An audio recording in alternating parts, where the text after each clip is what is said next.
Salam Kebebasan. Perkenalkan, saya Adinda Tenriangke Muhtar, Chief Editor Suara Kebebasan. Bersama rekan-rekan saya di sini ada Haikal Kurniawan yang akan memandu acara ini, Managing Editor Suara Kebebasan, juga Renaldi, Adi, plus Samuela Kristi yang adalah kontributor reguler Suara Kebebasan. Selamat malam teman-teman semua, terima kasih banyak untuk kehadirannya. Sebagai perkenalan, Suara Kebebasan adalah aktivisme online, meskipun kami juga ada kegiatan offline, tapi karena pandemi jadi kita banyak melakukan kegiatan online, dan salah satunya adalah diskusi ini, Forum Kebebasan, di mana kami memperkenalkan gagasan, ya sebenarnya lebih memperkenalkan gagasan-gagasan libertarian, misalnya soal pentingnya hak kepemilikan individu, kebebasan individu, perlindungan hukum, dan penegakan HAM. Itu juga kenapa topik malam ini kami angkat, dan mewakili teman-teman, saya mengucapkan terima kasih banyak untuk Mbak Asfinawati, Ketua Umum Yayasan Lembaga Bantuan Hukum Indonesia, yang telah bersedia untuk gabung bareng malam ini bersama kita. Nah, Forum Kebebasan adalah salah satu kegiatan kami, tapi lainnya kami juga ada tulisan-tulisan yang teman-teman bisa cek langsung di suarakebebasan.or.id. Ada juga kanal YouTube kami, Instagram, Line, dan Twitter. Dan nanti akan ada threads-nya juga dari diskusi ini dan juga cerita yang biasanya kami akan upload antara Rabu atau Jumat minggu depan. Saya akan langsung berikan ke Haikal untuk memandu Forum Kebebasan ini. Selamat berdiskusi teman-teman, dan mari kita sambut Haikal Kurniawan untuk memandu acara ini. Terima kasih. Oke, terima kasih banyak Mbak Dinda untuk pembukaannya. Selamat malam teman-teman, assalamualaikum warahmatullahi wabarakatuh. Salam sejahtera untuk kita semua. Terima kasih banyak sudah bersedia bergabung di acara kita malam ini, di diskusi Forum Kebebasan kita malam ini, hari Jumat malam. Dan terima kasih juga khususnya kepada narasumber kita, pemateri kita, Mbak Asfinawati, yang sudah bersedia meluangkan waktunya sebagai pemateri dan pembicara di diskusi kita kali ini. Beliau adalah Ketua Umum dari Yayasan Lembaga Bantuan Hukum Indonesia atau YLBHI. Untuk tema malam ini kita akan membahas mengenai UU ITE, khususnya yang sekarang akhir-akhir ini lagi ramai, khususnya terkait dengan revisi Undang-Undang Informasi dan Transaksi Elektronik. Nah, UU ini merupakan salah satu UU yang banyak dipermasalahkan, terutama untuk teman-teman yang bergerak di bidang kebebasan sipil, teman-teman aktivis HAM, dan juga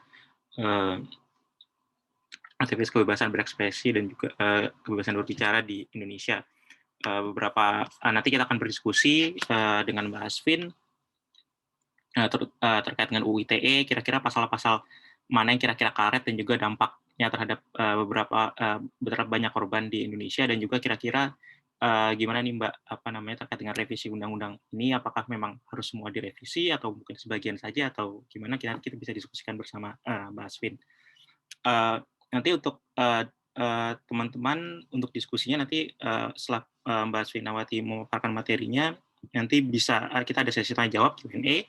Untuk tanya jawabnya nanti teman-teman bisa chat saya di Haikal Kurniawan, atau juga bisa resign, nanti akan saya berikan kesempatan untuk bertanya langsung atau mengutarakan komentarnya langsung ke Mbak Asvin. Oke, mungkin tanpa panjang lebar akan saya serahkan ke pembicara kita, Mbak Asfinawati, terkait dengan Undang-Undang ITE, khususnya dengan hubungan dengan kebebasan berekspresi Indonesia, dan juga gimana nih Mbak tentang prospek revisi UU ITE yang lagi banyak diperbincangkan di Indonesia. Thank you. Dipersilakan Mbak Asvin. Ya, terima kasih Mas Haikal dan teman-teman di Suara Kebebasan. Saya akan langsung share screen aja ya, supaya sistematis gitu. Dan ada beberapa gambar yang mau saya perlihatkan juga untuk menunjukkan karetnya itu ya. Oke, sudah kelihatan ya harusnya ya. Oke, ya. Ini menurut saya berbicara soal juga termasuk kebebasan berekspresi di dunia digital secara umum, dan bahkan sebenarnya kebebasan berekspresi secara umum di luar yang digital, tapi kita akan fokus pada yang digital aja kalau begitu. Nah, jadi Menkominfo pernah mengatakan ada 554 isu hoax gitu dan 89 orang jadi tersangka. Mari kita lihat ya salah satu contoh gitu. Nah, ini adalah di sebelah kiri adalah stempel disinformasi ya, yang disebut hoax itu disinformasi oleh ya yang dikatakan disinformasi oleh Menkominfo, dan ini terkait dengan COVID-19 gitu, dan dikatakan obat malaria ampuh menyembuhkan virus. Nah, kemudian di sebelah kanan diralat gitu ya. Jadi pernyataan itu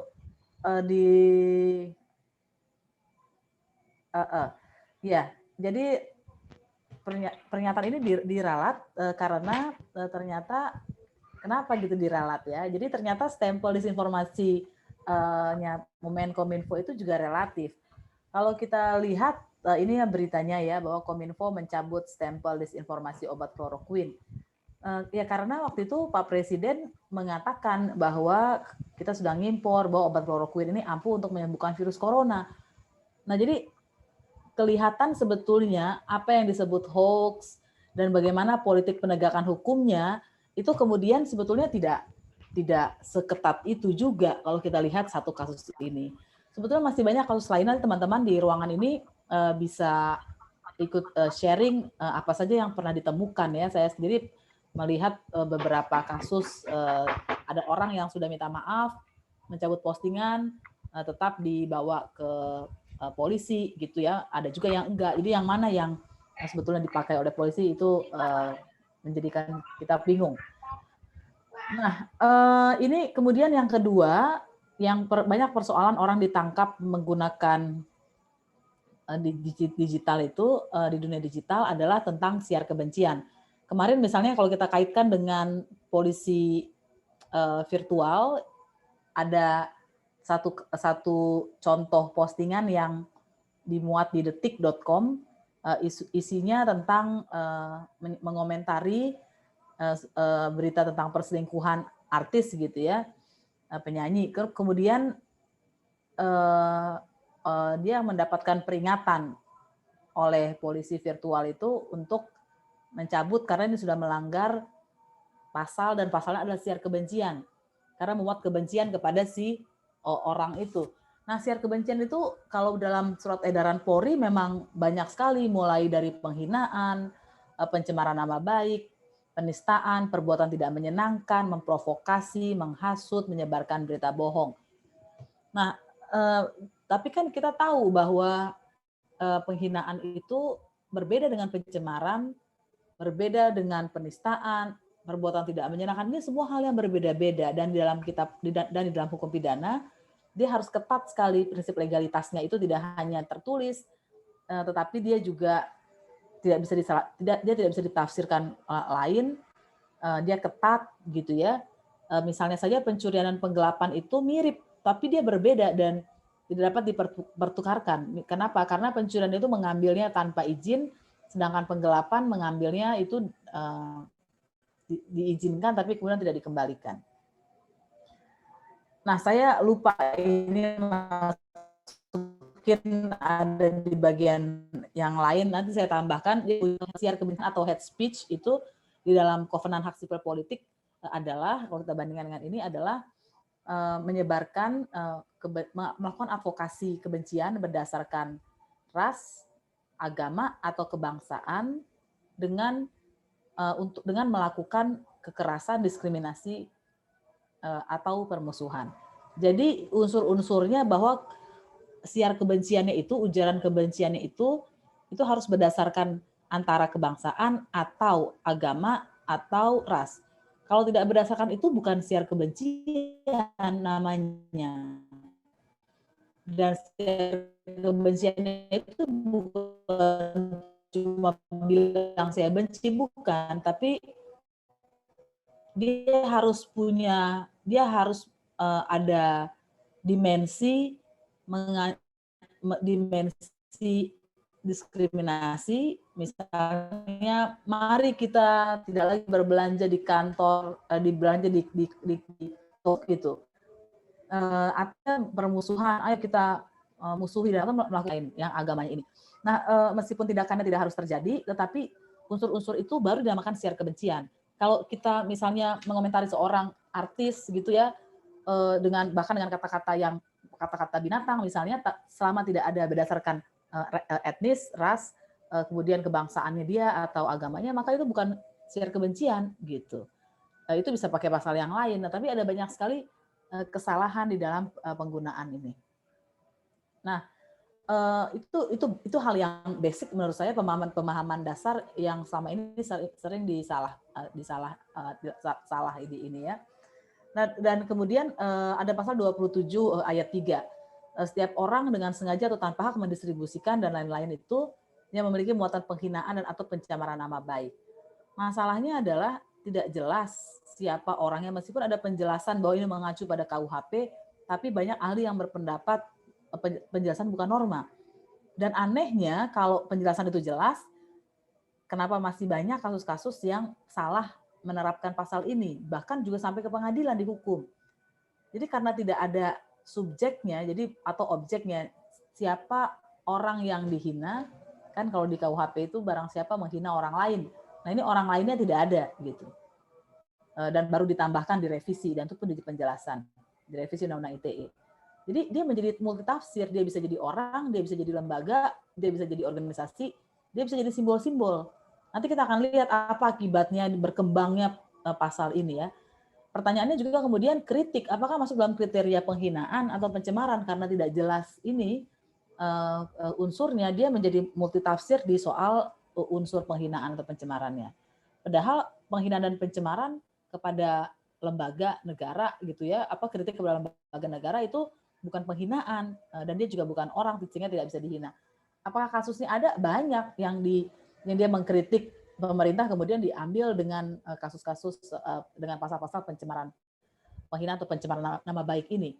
Pertanyaan yang lebih dasar sebetulnya, apakah penghinaan atau pencemaran layak dihukum pidana atau dia cukup dihukum dengan yang lain, misalnya kalaupun pidana dia harus sanksi, disuruh membayar denda gitu ya, karena sebetulnya PBB mengarahkan penghinaan atau pencemaran nama baik antara individu itu maksudnya itu hanya akan dihukum dengan perdata. Jadi dia wilayah perdata, bukan wilayah pidana.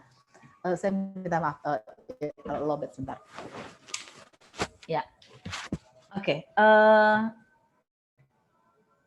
Kemudian masalah yang kedua adalah pasal 27 ayat 1.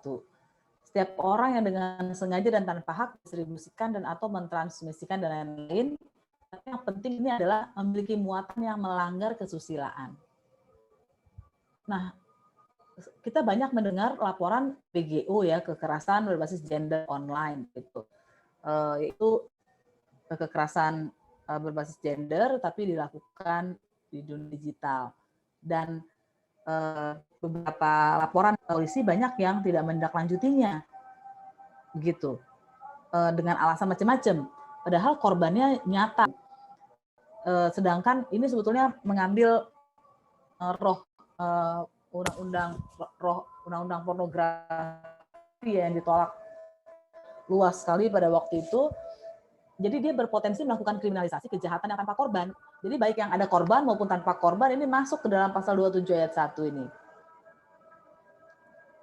Yang tanpa korban itu apa? Misalnya ada dua orang sepakat untuk mengakses film porno misalnya. Terus kemudian atau film yang ada konten keintiman gitu ya, dan vulgar, kelihatan alat kelamin dan lain-lain. Kemudian yang satu bilang tolong kirimin dong gitu, saya belum punya nih yang ini, terus dikirimin gitu.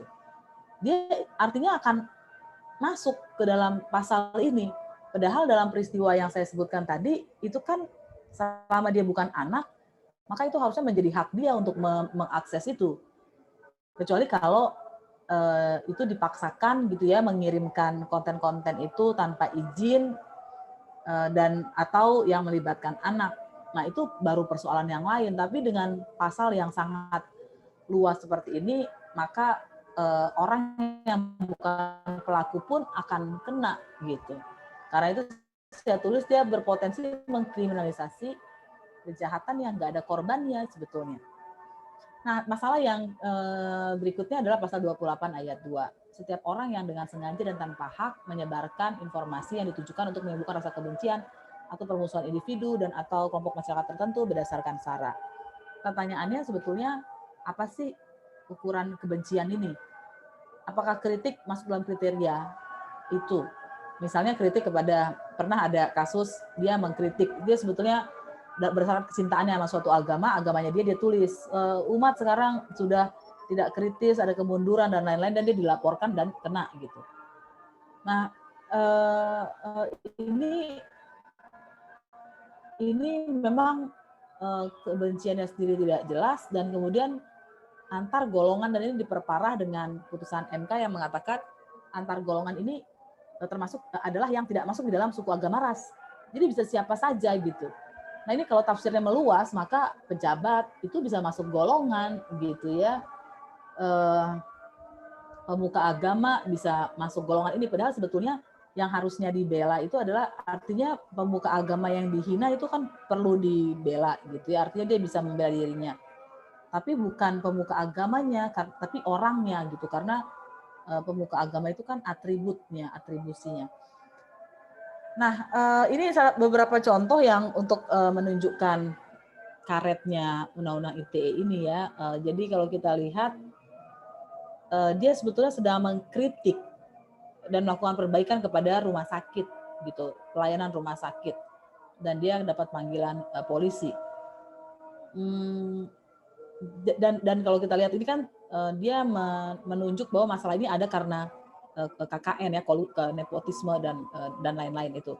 Nah, padahal kan sebetulnya ada undang-undang yang melarang KKN di Indonesia, dan KKN itu memang salah gitu. Kenapa dia malah dia yang dijadikan tersangka, bukannya yang diusut adalah manajemen rumah sakit itu. Ini dari data dari SafeNet saya ambil satu, bahwa pelapor aktivis paling banyak pejabat negara, ini data tahun 2017. Artinya apa? Kalau yang diambil paling banyak negara, maka sesungguhnya yang disasar adalah kritik gitu. Dan ini orang itu kalau dia tahu bahwa laporannya akan nabrak tembok, dia nggak akan lapor. Tapi kalau lapor berulang-ulang karena dia pernah mendapatkan berita bahwa terjadi, berhasil diterima, dan memang ada orang-orang yang melakukan kritik kepada pemerintah di daerah gitu, kemudian atas suatu kasus hukum dia malah dipanggil dan dijebloskan ke penjara. Nah, ini salah satu yang kita waktu itu lagi melakukan advokasi kepada Dandi Dwi Laksono, seorang jurnalis yang waktu itu juga dilaporkan. Nah, ini contoh kasus yang lain lagi ya. Jadi ada seorang pembela gitu, hak perempuan dan korban itu dilaporkan. Kasusnya awalnya adalah kekerasan dalam rumah tangga, karena kasusnya tidak naik-naik, kemudian dilapor, dia kemudian membuat pernyataan publik dan dilaporkan. Jadi ini dimensi-dimensi yang saya ingin tunjukkan, ini bisa luas sekali menyangkut berbagai korban. Yang berikutnya adalah tentang penodaan agama. Jadi kita tahu bahwa Undang-Undang Penodaan Agama Indonesia itu tidak jelas kriterianya, dan celakanya dengan Undang-Undang ITE diperluas lagi. Jadi ini adalah laporan pemantauan YLBHI. Jadi ada banyak kasus-kasus yang aneh ya. Jadi misalnya begini, jadi teman-teman jangan terpesona oleh penodaan agama bahwa orang ini betul-betul menodai agama. Ada satu kasus yang tragis sekali. Jadi dia dituduh mencuri laptop dan handphone. Dia bilang, saya mencuri laptop, tapi saya tidak mencuri handphone. Kemudian disuruh bersumpah. Dan karena keyakinan agamanya, dia bersumpah dengan sungguh-sungguh di atas Al-Quran. Celakanya dia menafsirkan secara letterlek. Jadi dia injak Al-Quran itu. Dan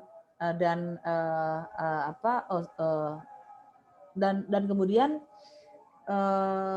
pada saat itu kan tidak ada yang mempersoalkan juga karena berjalan itu. Nah, kemudian ada yang memvideokan peristiwa itu, dia posting, akhirnya yang menginjak dan yang memposting itu kena. Dilaporkan penodaan agama dan kena.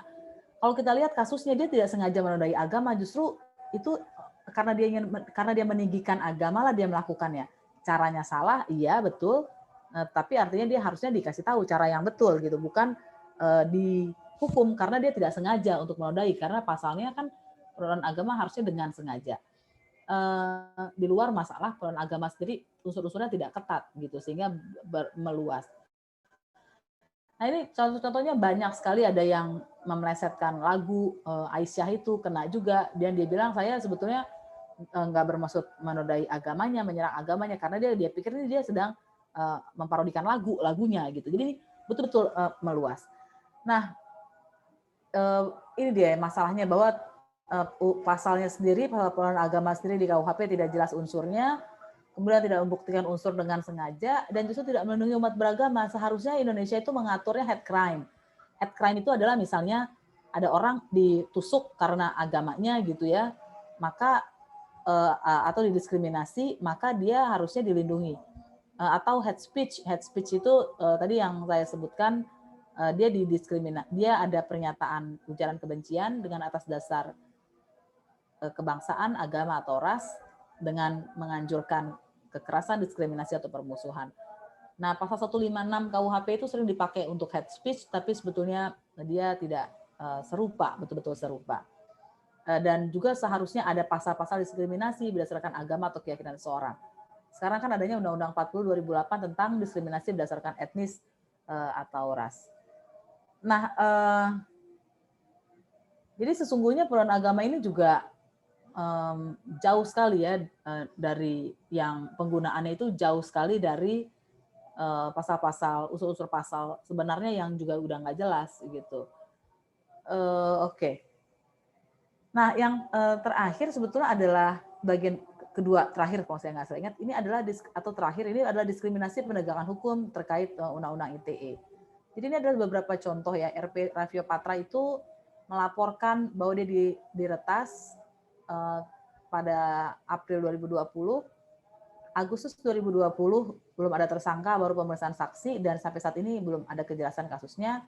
Tempo dan Tirto Agustus 2020 diretas, tapi kita nggak dengar, lapor juga ke polisi, tapi belum ada tersangkanya juga, belum ada kasusnya. Sejumlah akademisi juga diretas pada September 2019, tidak ada juga. Kemudian ada seorang Bapak Lutfi Indrawan di Bandung melapor September 2019, belum ada. Nah, ini kalau kita lihat kasus-kasus yang sebaliknya, ada Ramdan Yantu, dia meretas website Polri karena penanganan kasus novel, kemudian langsung ditahan dan Juni sidang. Ada DS yang didoxing, kemudian pelaku doxing keesokan harinya langsung ditangkap, dan RP sendiri ditangkap dengan laporan tipe A, yaitu pelapornya anggota Polri gitu. Jadi sebetulnya bisa kalau polisi mau membuat laporan atas nama dirinya sendiri gitu ya, tapi untuk kasus-kasus tertentu dilakukan, kasus-kasus yang lain tidak. Nah, jadi masalah-masalah di tingkat norma itu menjadi makin bermasalah lagi karena ada diskriminasi di dalam penegakan hukum, dan kita tahu sehebat-hebatnya sebuah pasal pasti akan ada masalah di penegakan hukum, apalagi kalau pasal-pasalnya sudah tidak jelas. Mungkin itu pengantar isu dari saya, teman-teman. Terima kasih. Oke, Mbak Sinawati, terima kasih banyak untuk pemaparan materinya. Tadi sudah dibahas beberapa pasal yang memang problematisi, dari mulai tadi term hate speech yang disalahartikan ya Mbak, dan juga tadi terkait dengan penodaan agama memang kurang clear dan termnya nggak jelas, sehingga banyak justru membuat orang-orang yang dia sebenarnya nggak menodai agama atau mereka nggak ngerti tapi dituduh menodai agama dan akhirnya dipenjara. Nah, masuk ke sesi yang jawab, kalau misalnya nanti ada seperti tadi sudah saya sampaikan sebelumnya, kalau ada teman-teman ingin bertanya atau mungkin berkomentar atau punya opini yang akan disampaikan ke Mbak Sinawati, bisa lewat chat, nanti saya selaku moderator akan bacakan, atau juga bisa raise hand, nanti akan saya berikan kesempatan bicara langsung untuk menyampaikan opini atau pertanyaan langsung ke Mbak Asvin. Oke Mbak, mungkin sambil nunggu pertanyaan dari teman-teman peserta, Kak, terkait dengan UU ITE ini sendiri, kalau menurut Mbak Asvin sendiri, apakah memang keseluruhannya harus direvisi atau memang ada bagian-bagian yang memang, karena kan di sini Undang-Undang Informasi dan Transaksi Elektronik ya Mbak. Kalau apakah memang dari Undang-Undang ITE itu ada bagian-bagian yang memang sangat penting untuk ada dan untuk diberlakukan sehingga tidak perlu direvisi, atau memang ya karena memang undang-undang ini terlalu problematis, terlalu bermasalah, jadi sebaiknya semuanya adalah direvisi, atau memang ada pasal-pasal sangat penting yang memang oke, yang bagian ini enggak, karena ini sangat penting untuk melindungi hak kita di dunia maya. Mungkin dari saya itu dulu Mbak. Ya.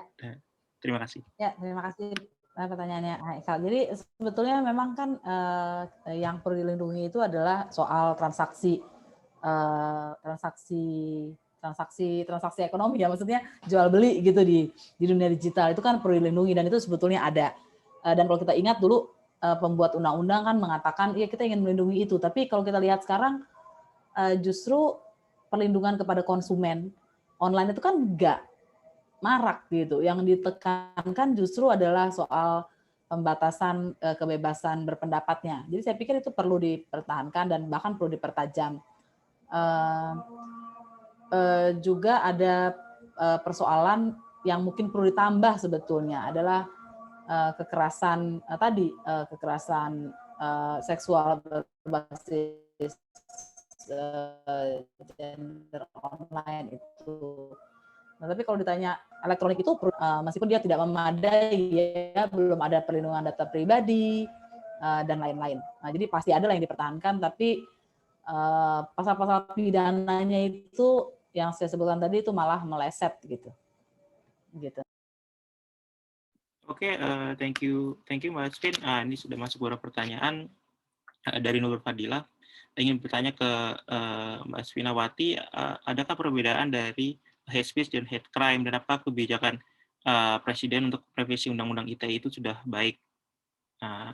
Mungkin yang dipersilakan ke Mbak Asvin. Ya, terima kasih. Ini pertanyaan penting banget karena Indonesia memang kita belum punya ya, ada sih di RKUHP. Jadi kalau hate speech itu dia baru berupa advokasi kebencian dengan lisan atau tulisan atau dengan metode-metode lain, tapi kejahatannya sendiri belum diberlakukan. Sedangkan kalau hate crime itu kejahatannya sudah terjadi. Jadi sudah ada kekerasan, ada penusukan, ada pembunuhan, ada perkosaan, dan itu semuanya didasarkan atas perbedaan atau didasarkan atas karena jenis kelamin misalnya, atau suku tertentu, atau etnis tertentu gitu ya, atau kelompok-kelompok tertentu. Nah, jadi itu perbedaannya ya. Kalau dia baru berupa pernyataan, bentuknya apapun gitu ya, mau komik kayak, mau video, lisan, musik atau apapun, itu baru bentuknya hate speech. Tapi kalau sudah menjadi kejahatannya sudah termanifest, itu menjadi hate crime. Semoga menjawab. Oh ya, pertanyaan yang kedua soal apakah kebijakan Presiden untuk merevisi. Nah, jadi sebetulnya kan ketika Presiden mengatakan merevisi itu tampaknya kemudian responnya sesudah itu nggak jadi revisi gitu, karena yang dibikin adalah justru panduan, ada tim selain untuk ada 2 tim katanya, dan tampaknya yang langsung ada panduan untuk pelaksanaan Undang-Undang ITE, surat edaran Polri gitu ya. Jadi sebetulnya dikhawatirkan kami ini jangan-jangan nanti revisinya nggak jadi nih gitu.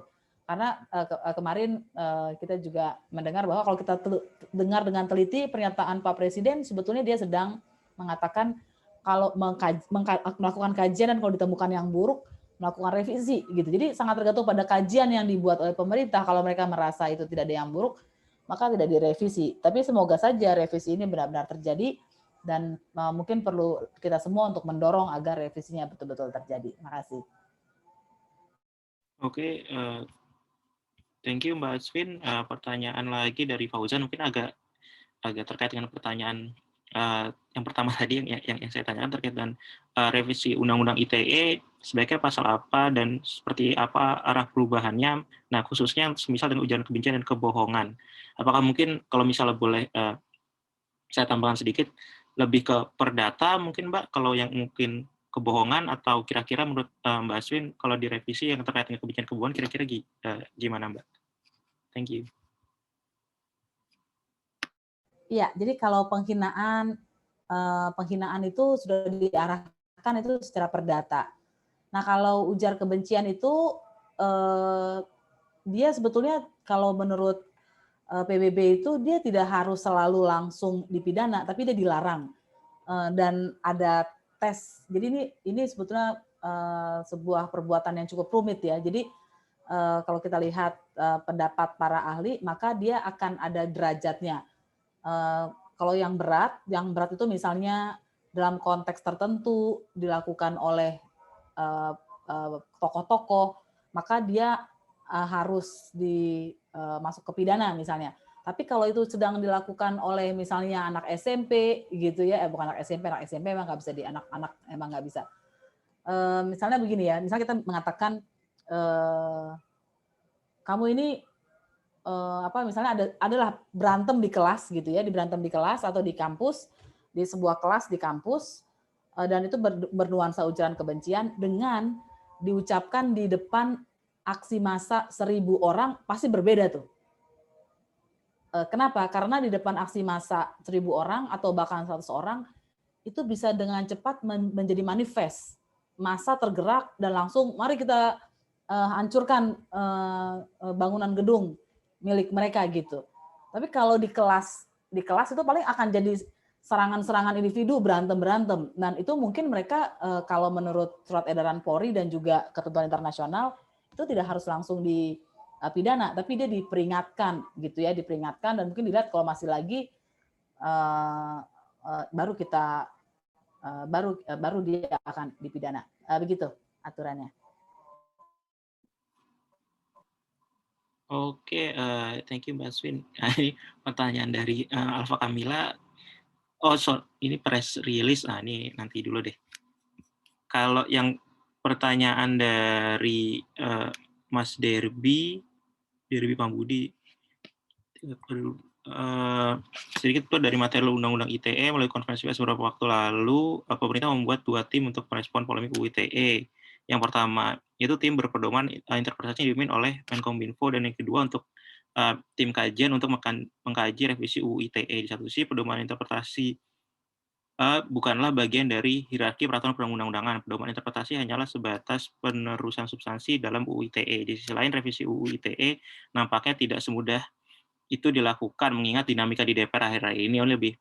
Pertanyaan lebih politis ya Mbak, apalagi beberapa pasal dalam UU ITE seperti pasal 28 ayat 2 dan 27 ayat 3 pernah di GR, Judicial Review ke MK, dan hasilnya tidak masalah. Pertanyaannya, kebijakan mana yang lebih efektif untuk mengatasi karetnya UU ITE, dan bagaimana tanggapan Mbak Swinawati mengenai 2 metode tersebut?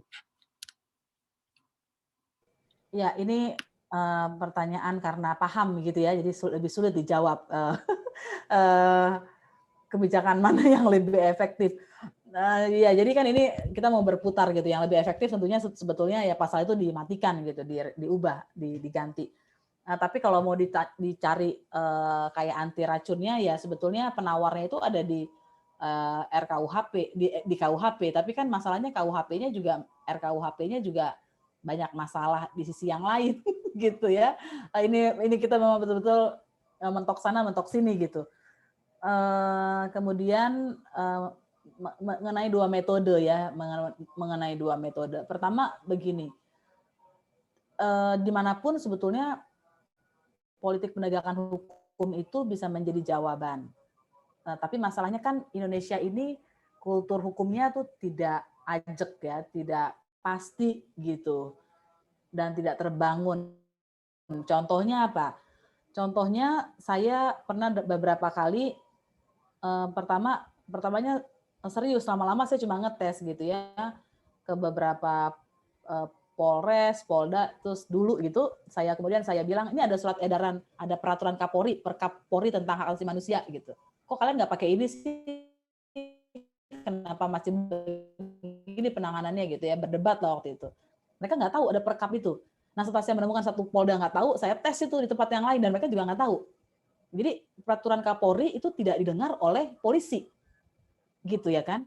Apalagi surat edaran, karena peraturan itu mengikat, sedangkan surat edaran mengikat internal mereka lah ya pastinya. Surat edaran itu lebih nggak mengikat lagi. Nah, bagaimana levelnya kalau surat edaran dan pertanyaannya kalau edaran apakah mereka akan mau taat? Saya sih ragu gitu. Kapolrinya belum ganti aja mereka nggak taat gitu. Nah, dan kalau soal revisi betul dinamikanya di DPR saya setuju banget ini bakal sulit sekali dan secara substansial dia sangat efektif tapi secara real politiknya tidak mungkin. Tapi itu sebenarnya mungkin. Kenapa? Kalau pemerintah mau ngotot. Jadi kalau kita lihat beberapa undang-undang, kalau pemerintah sudah mau, pasti akan lolos akhir-akhir ini di DPR. Jadi sebetulnya pada akhirnya yang kalau kita mau desak ya desak Presiden agar serius melakukan revisi dan tidak mundur di tengah jalan dengan alasan sudah ada pedoman panduan dan lain-lain. Semoga bisa.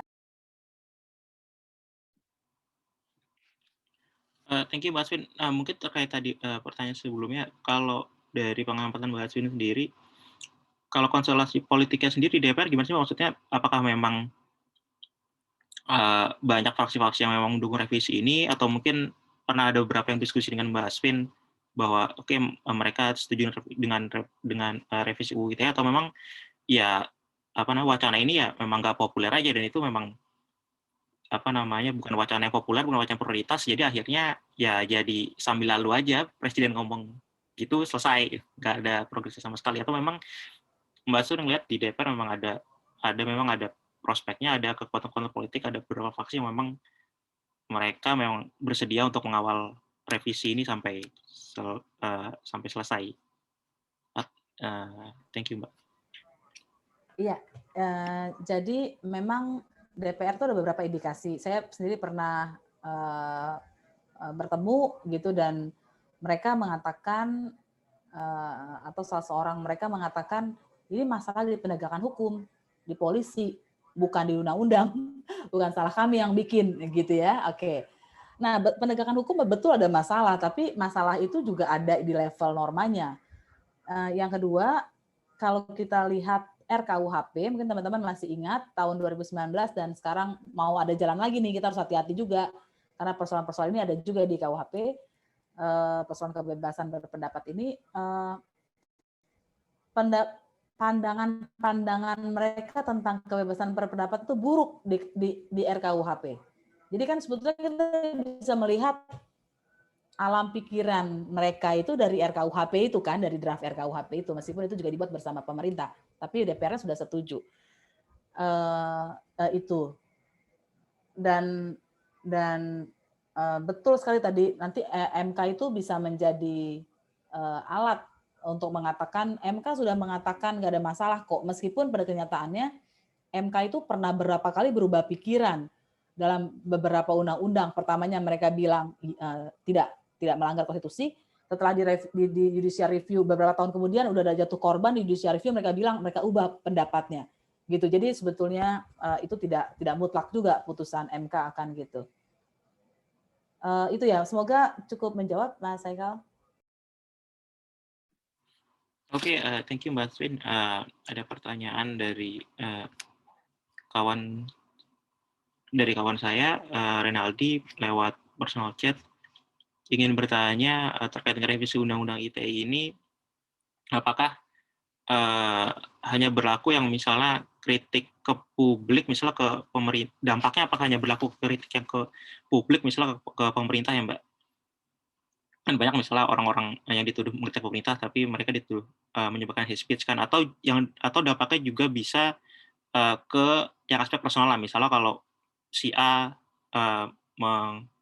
menyatakan ketidaksukaan kepada si B, apakah kalau yang sekarang kan kalau si A ngelapor ya itu bisa dalam tanda kutip hate speech yang tentunya itu hate speech yang disalahartikan kan. Apakah bisa berdampak ke yang personal juga ataukah hanya yang dari rakyat ke pemerintah saja? Dan juga kalau misalnya dalam UU ITE ini kan seharusnya kalau sudah direvisi kita boleh mengkritik pemerintah secara bebas. Lalu kalau misalnya si birokrat atau politisnya itu menuntut atas nama personal, apakah itu dimungkinkan juga, Mbak? Terima kasih.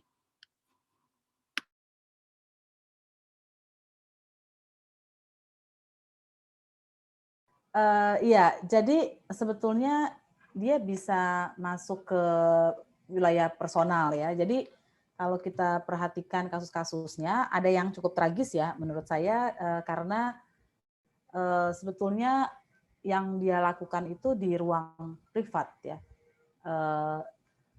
Meskipun kan penghinaan itu memang terjadinya di ruang privat sebetulnya gitu.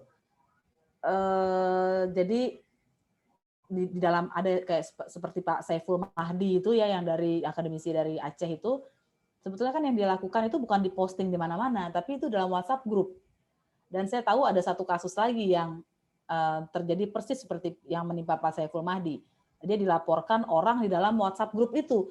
Itu kan sebetulnya percakapan yang percakapan internal gitu ya, yang tidak publik. Tapi kan memang kalau kita lihat pasal-pasalnya itu memang menjadi tidak jelas gitu ya sebetulnya kriterianya ini di publik atau enggak, dan itu persoalan yang salah satu yang harus diselesaikan sebenarnya, meskipun intinya lagi-lagi pada apa itu penghinaan itu yang harusnya diselesaikan. Apakah ini cukup menjawab?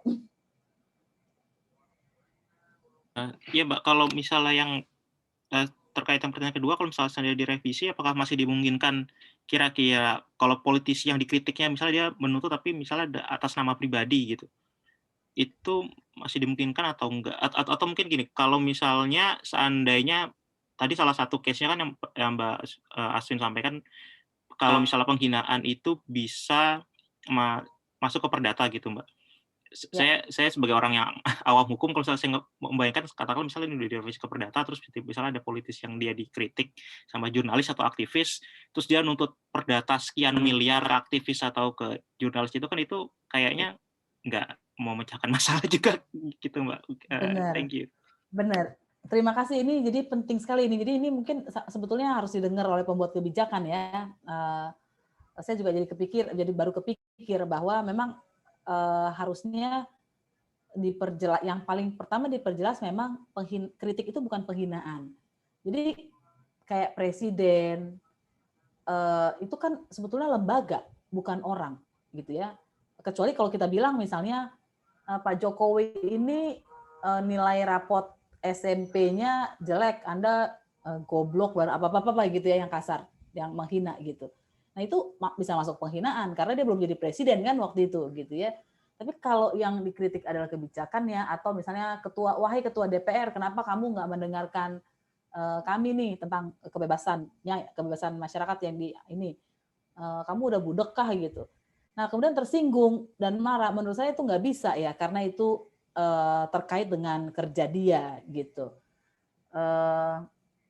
Jadi memang PR utama sebetulnya adalah membuat norma, membuat pasal, ayat agar kritik tidak masuk ke dalam penghinaan, sehingga pun ketika jadi perdata pun dia tidak bisa juga masuk ke dalam gugatan itu karena nature-nya, karakternya bukan penghinaan, ya, karena kritik. Iya, dan mungkin Mbak Aswin bisa koreksi kalau saya salah. Dan kalau di beberapa negara di Barat justru kan kalau yang dia bisa dimasuk perdata itu kan kalau benar-benar pure libel kan, Mbak. Kalau misalnya dia libel, dia nuduh si X, siapa misalnya penyanyi Elton John sakit ini ternyata enggak gitu kan. Nah, itu dia bisa nuduh. Tapi kalau misalnya cuman ngeritik, oh ini album barunya Elton John jelek, ya udah gitu kan, nggak bisa diapa-apain. Dan iya, itu bangun norma itu buat saya itu ya itu tugas berat sih, dan nggak mudah, sesuatu yang nggak mudah untuk dilakukan. Iya, betul sekali, karena sebetulnya ketika kita jadi ini yang sebetulnya pertanyaan mendasarnya adalah seberapa bebas orang bisa berpendapat, gitu ya. Kan sebetulnya begitu. Dan kalau terlalu sempit ruangnya, maka peradaban itu nggak akan maju kan. Misalnya bayangkan ada penemu atau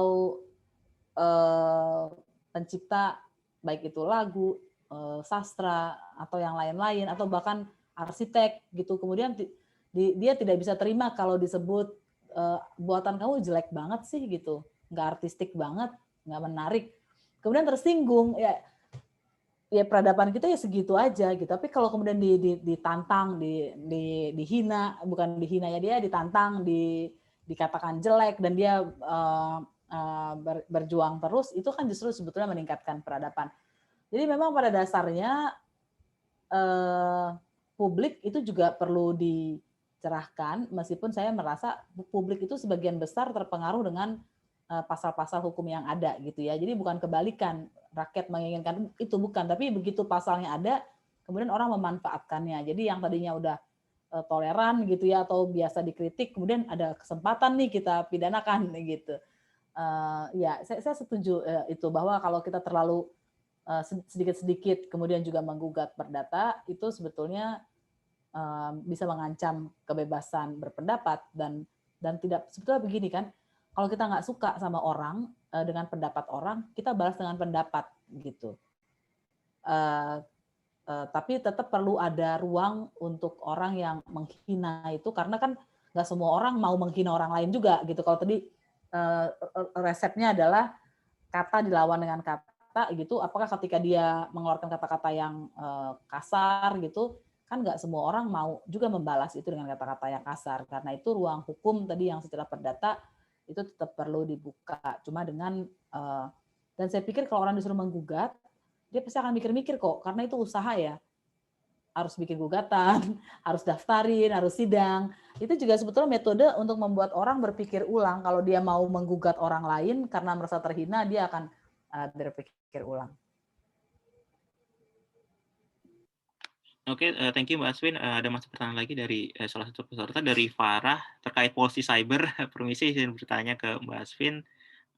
Baru-baru ini lagi hangat terkait dengan polisi cyber. Bagaimana pendapat Mbak Aswin soal pembentukan polisi cyber yang digadang-gadang untuk mencegah tindak pidana UU ITE di dunia cyber? Atau mungkin dipersilakan Mbak. Iya, terima kasih nih untuk udah nanya. Ini penting juga. Jadi masalah yang pertama kali saya baca ini, yang pertama kali terlintas di kepala saya tuh satu saja, yaitu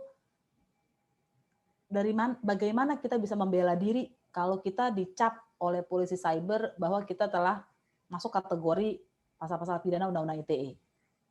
Karena kan dia menjapri kita kan gitu ya. Apakah kita mau balas-balasan gitu kan, nggak mungkin, karena itu bukan proses hukum. Tapi dia akan mempengaruhi kita nanti dipidana atau tidak. Jadi sebetulnya tidak ada mekanisme pembelaan diri di dalam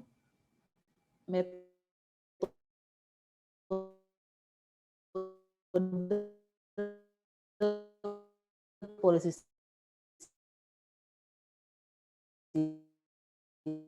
cyber ini.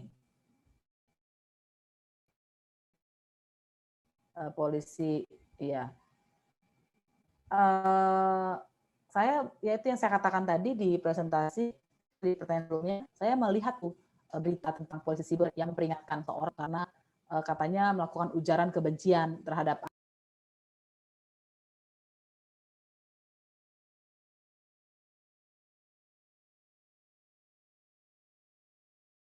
cyber. Kemudian pertanyaannya, apakah semua kelakuan warga diawasi?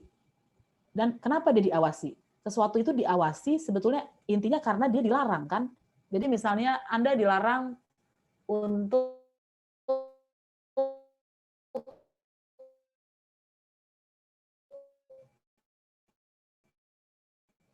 berenang di laut tertentu gitu, di pantai tertentu. Maka akan ada polisi, kalau bagus polisi pantai yang keamanan itu dan mencelakakan diri kita sendiri. Tapi kalau pantai itu baik-baik saja, landai dan bisa berenang, kan nggak ada yang mengawasi. Nah, pada akhirnya saya berpikir kalau begitu negara atau setidak-tidaknya pemerintah memposisikan berpendapat di internet itu tidak boleh, karena itu harus diawasi. Itu logikanya cuy. Jadi pada akhirnya, jadi alih-alih sebetulnya mau mengurangi kriminalisasi yang niatnya awalnya bagus, tapi dia akhirnya mengubah karakter.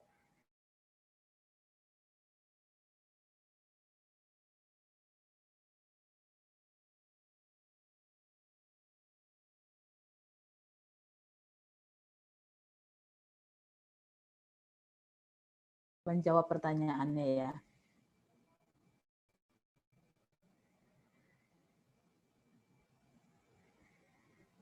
Oke, thank you Mbak Asvin untuk tanggapannya. Masuk lagi pertanyaan dari kawan saya Ronaldi. Di media sosial itu mostly kan sebagian besar kritiknya justru terjadi antar masyarakat. Tadi misalnya kalau misalnya Mbak Asvin sempat menyampaikan revisi UU ITE ini yang ujaran kebencian terus pencemaran nama baiknya itu sebaiknya dihapus atau dipindah gitu ya Mbak ke apa namanya dari pidana ke perdata. Nah kalau misalnya gini, Halo, Mas Haikal, suaranya putus-putus. Halo. Kayaknya ada masalah di sinyal. Silakan Kal. Udah bisa belum?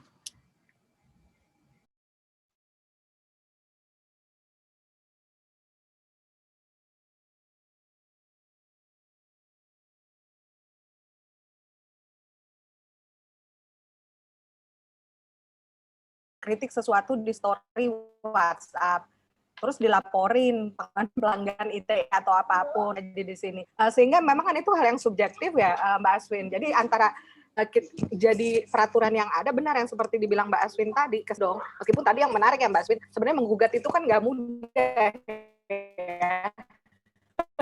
Prosesnya lumayan. Nah, langsung boleh nih nyambung lagi nih Mbak dari Fikri. Sejauh mana sih batasan antara delik aduan dan delik biasa di Undang-Undang ITE menurut Mbak? Karena pada praktiknya Undang-Undang ITE itu sulit dibedakan apakah hal tersebut merupakan delik aduan atau delik biasa. Mungkin bisa dijelasin juga Mbak Aswin kalau delik aduan seperti apa, biasa. Thank you.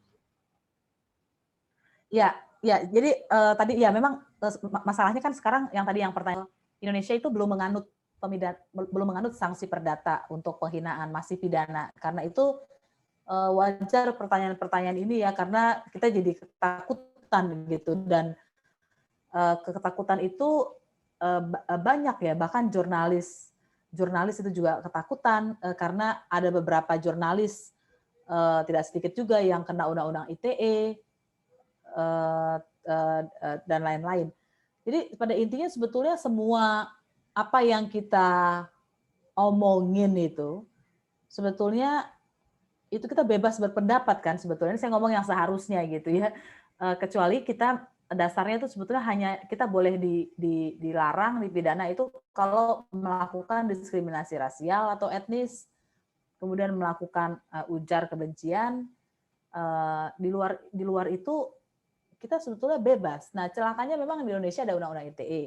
Dan Undang-Undang ITE membuka celah. Jadi saya tidak akan menakut-nakuti, tapi saya juga nggak mau menipu bahwa Indonesia itu baik-baik saja. Jadi kalau saya katakan tadi, apakah itu mungkin dipidana gitu, meskipun itu menurut kita nggak salah, mungkin, dan kasusnya ada kasus-kasus yang sangat nggak masuk akal gitu ya. Tadi misalnya percakapan di WhatsApp grup, dan Pak Saiful Mahdi itu bahkan mengkritik tentang kinerja kampus, penerimaan, pemberian penghargaan dan lain-lain. Jadi itu sangat-sangat persoalan akademis ya yang dibahas, karena itu juga WhatsApp grup dosen gitu. Jadi tapi buktinya pengadilan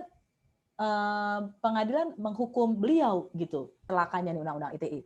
Kalau anggota DPR ngotot mengatakan itu tafsir penegak hukum, buktinya sampai hakim setuju dengan penegak hukum. Jadi bagaimana dong gitu, yang salah yang mana? Nah, kemudian yang pertanyaan yang kedua, ya soal begini, delik aduan itu sebetulnya adalah dia baru bisa diproses kalau orangnya sendiri yang kena. Jadi kayak penghinaan, pencemaran nama baik, itu kan harusnya orangnya sendiri yang lapor. Jadi kalau bukan orangnya tidak bisa. Kemudian sedangkan laporan itu dia tidak perlu diadukan oleh orang atau korbannya sendiri atau orang yang merasa korban, dia bisa diteruskan. Misalnya seperti yang Sarah itu ya, itu bisa dilanjutkan. Nah, tapi saya sepakat tadi, ini menjadi kabur. Kenapa? Asal muasal kaburnya itu karena penghinaan, kritik itu ditempatkan ke dalam penghinaan, gitu. Itu kekaburan yang pertama, gitu. Dan kemudian masalah Sarah itu dikaitkan juga dengan penghinaan. Jadi ini memang ini betul-betul udah simpang siur ya. Jadi ini kan sebetulnya persepsi masyarakat atas sebuah pasal dan celakanya laporan-laporan itu diteruskan oleh kepolisian sehingga semacam ada konfirmasi. Seperti saya sebutkan tadi, penodaan agama itu kan bukan penodaan agama itu ketika orang tidak punya maksud dengan sengaja gitu ya. Nah ini tapi ya sekali dia udah salah dan banyak kasusnya ya publik akan merasa oh benar dong berarti saya lapor, besok-besok saya akan lapor lagi begitu. Begitu Mbak Dinda. Thank you Mbak Aswin. Ini Haikal sudah kembali. Silakan Haikal. Ya, thank you Mbak Aswin dan sorry banget tadi teman-teman ada trouble connection. Ini kalau boleh video saya coba matiin, semoga kalau dimatiin lebih stabil jadi koneksinya karena dia nggak makan banyak data. Lanjut ke pertanyaan selanjutnya. Nah ini pertanyaan dari Pak Arif terkait kasus Abu Janda Mbak. Masuk delik umum atau delik aduan mengingat kasusnya mengenai rasial, dan mungkin kalau bisa saya tambahkan sedikit kalau yang terkait dengan hate speech yang sempat tadi Mbak Asvin presentasikan di pemaparan di awal yang dia berhubungan misalnya dengan agama, dengan ras, suku, itu apakah memang include penghinaan benar-benar menghina, atau mungkin kadang-kadang ada orang yang dia katakanlah misalnya bikin jokes atau bikin lelucon, apakah itu masuk ke term hate speech juga sesuai dengan konvensi internasional seperti ICCPR dan UDHR atau enggak, atau gimana kita cara bedain misalnya oh ini serangannya yang serangan rasial based on race atau based on gender, atau yang ini ya ini hanya jokes atau satire aja gitu. Thank you Mbak. Oke, terima kasih. Ini jadi lebih jelas lagi ya. Jadi karena itu memang pertama Kovenan Hak Sipil dan Politik mengatakan harus dilarang, bukan dipidana itu ya. Jadi yang pertama kan kita harus membedakan melarang dengan mempidana itu dua hal yang seolah-olah sama, tapi sebetulnya tidak sama. Kalau melarang bisa aja orang itu dihentikan gitu ya, berhenti kamu gitu. Tapi kalau dipidana dia tidak hanya dihentikan gitu, tapi dia sudah diproses. Nah, jadi sebetulnya yang pertama dia harus cukup dihentikan. Nah, tapi bagaimana membedakannya? Itu ya, jadi ada namanya Rabat Plan of Action, teman-teman bisa baca. Nanti kalau sempat saya masukin di chat. Rabat Plan of Action ini sudah diadopsi oleh PBB dan dibuat oleh para ahli hukum di internasional. Dia ada beberapa tes. Untuk menentukan apakah dia sesuatu yang bisa dipidana atau tidak gitu ya. Yang pertama siapa yang mengucapkan, karena tentu saja seorang menteri agama gitu ya yang melakukan siar kebencian, mengomentari agama, suatu agama atau keyakinan, itu akan sangat berbeda dengan seorang anak kuliah yang tidak dikenal publik mengomentari suatu keyakinan. Dampaknya itu akan sangat nyata oleh Menteri Agama atau Menkominfo misalnya gitu ya, atau pemuka agama pun sekalipun. Kemudian ada lagi syaratnya adalah konteks gitu. Jadi konteksnya dalam hal apa tadi? Kalau tadi lagi bercanda, terus kemudian kejauhan gitu ya, itu tetap bercanda gitu. Tapi kalau tadi misalnya konteksnya dia lagi aksi orasi, itu kan serius itu pasti. Kemudian niat atau maksud. Jadi kalau dia cuma lalai atau ceroboh itu tidak cukup bahwa dia bisa dipidana gitu ya. Dia paling disuruh minta maaf lah atau apalah gitu ya. Jadi kan kesengajaan dalam hukum itu bisa dilihat sebetulnya dari segi peristiwanya. Kemudian isi dan bentuknya. Jadi apakah isi pidatonya itu bersifat provokatif dan langsung, bentuknya, gayanya, sifat argumen yang digunakan, dan argumen-argumen lain yang dipakai untuk membangun itu kan dari argumen-argumen itu akan ketahuan bahwa nih orang serius ya gitu. Kemudian juga perlu dilihat luasnya tuturan atau ujaran itu, apakah bisa menjangkau secara luas, sifat publiknya bagaimana, jarak dan ukuran dari pendengarnya bagaimana gitu. Apakah penyebarannya itu tunggal atau dia disebarkan di berbagai kanal, karena kan itu menunjukkan niat ya gitu. Kalau dia menunjukkan dia muat di berbagai kanal, dia niat gitu, itu berarti sengaja. Kemudian frekuensi, berapa sering, jumlahnya, kuantitasnya gitu. Jadi hal-hal ini sebetulnya akan menjadi pembatas apakah dia dipidana atau cukup dilarang saja, atau bahkan sebetulnya bukan hate speech karena bercanda tadi ya, karena gini, kalau dia menggunakan kata-kata sara saja, menggunakan etnis gitu buat bercandaan, tapi tidak ada nuansa untuk permusuhan, kekerasan atau diskriminasi, maka dia mungkin menjadi pernyataan yang intoleran tapi bukan sesuatu yang bisa dipidana. Jadi mungkin saya perlu mengungkapkan bahwa sebetulnya di di Rabat Plan of Action tadi itu yang menjadi resolusi PBB itu dibedakan 3 jenis ekspresi, yaitu ekspresi yang berupa tindak pidana, misalnya menghasut agar membunuh orang lain yang berbeda keyakinan, gitu, dengan ekspresi yang tidak dapat dihukum secara pidana tapi bisa diberikan, tapi menjadi alasan untuk menggugat perdata atau administratif. Tadi misalnya menghina seseorang. Kemudian ekspresi yang tidak menimbulkan sanksi pidana, perdata atau administratif, tapi masih menimbulkan kekhawatiran ini akan mengganggu toleransi, kesopanan, dan penghormatan. Nah, hal-hal ini kan yang ketiga ini dia akan didekati secara sosial, pendidikan, bukan dengan hukum, begitu. Semoga menjawab ya. Oke, thank you Mbak Safin, Mbak Asvin untuk tanggapannya tadi untuk dari pertanyaannya. Pertanyaan selanjutnya dari terkait dengan polisi cyber dalam kegiatannya yang diberitakan di media. Polisi cyber itu hanya memberi teguran via media sosial agar konten yang dianggap melanggar itu dihapus. Jika terdapat aduan dalam delik aduan UITE, apakah wajib diberikan peringatan terlebih dahulu atau tidak? Silakan Mbak Asvin. Ini pertanyaannya bukan pertanyaan ini menurut saya, ini memberikan inspirasi buat kita semua, ya jeli sekali ya yang bertanya. Terima kasih, karena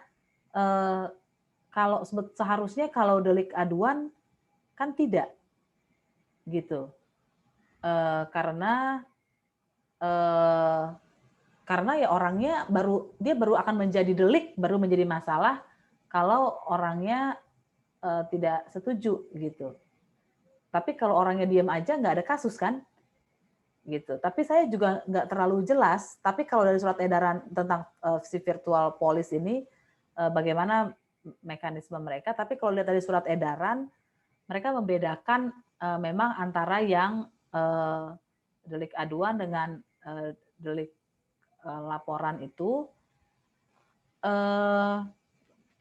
meskipun dia tidak menyangkut virtual police ya, tapi saya jadi tertarik ini untuk mendalami. Saya tidak meneliti sampai sejauh itu ya, tapi yang pasti kalau ternyata virtual police ini masuk juga ke soal tadi yang delik aduan, memang dia tidak valid pada akhirnya karena kasusnya sebetulnya belum ada. Nah, maka itu kalau kita lihat contohnya mungkin tidak masuk ya, mungkin gitu, karena kalau kita lihat tadi yang saya contohkan yang masuk di Detik itu, saya nggak tahu teman-teman udah baca belum itu kasusnya. Dia menggunakan siar kebencian, ujaran kebencian. Padahal kalau dari kasusnya itu sih penghinaan. Nah, jadi jangan sampai juga kemudian demi supaya bisa memperingatkan mereka mengubah sesuatu yang harusnya penghinaan menjadi ujar kebencian. Apakah itu pernah terjadi? Banyak. Termasuk yang dimuat di detik.com itu bukan ujar kebencian sih menurut saya kasusnya.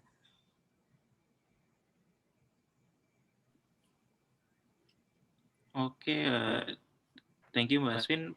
Pertanyaan selanjutnya dari Ahmad Basori, berbicara mengenai kasus UU ITE terdapat pasal yang tentang pencemaran nama baik, pasal 2 ayat 3 Jungto dan juga pasal 45 UU ITE.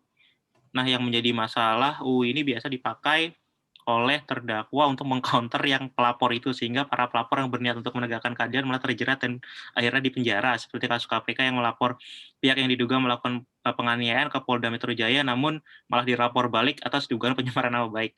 Pertanyaannya adalah bagaimana pandangan Mbak Asvin terhadap kasus ini, dan adakah batasan-batasan dalam menggunakan pasal yang tentang pencemaran nama baik itu? Terima kasih.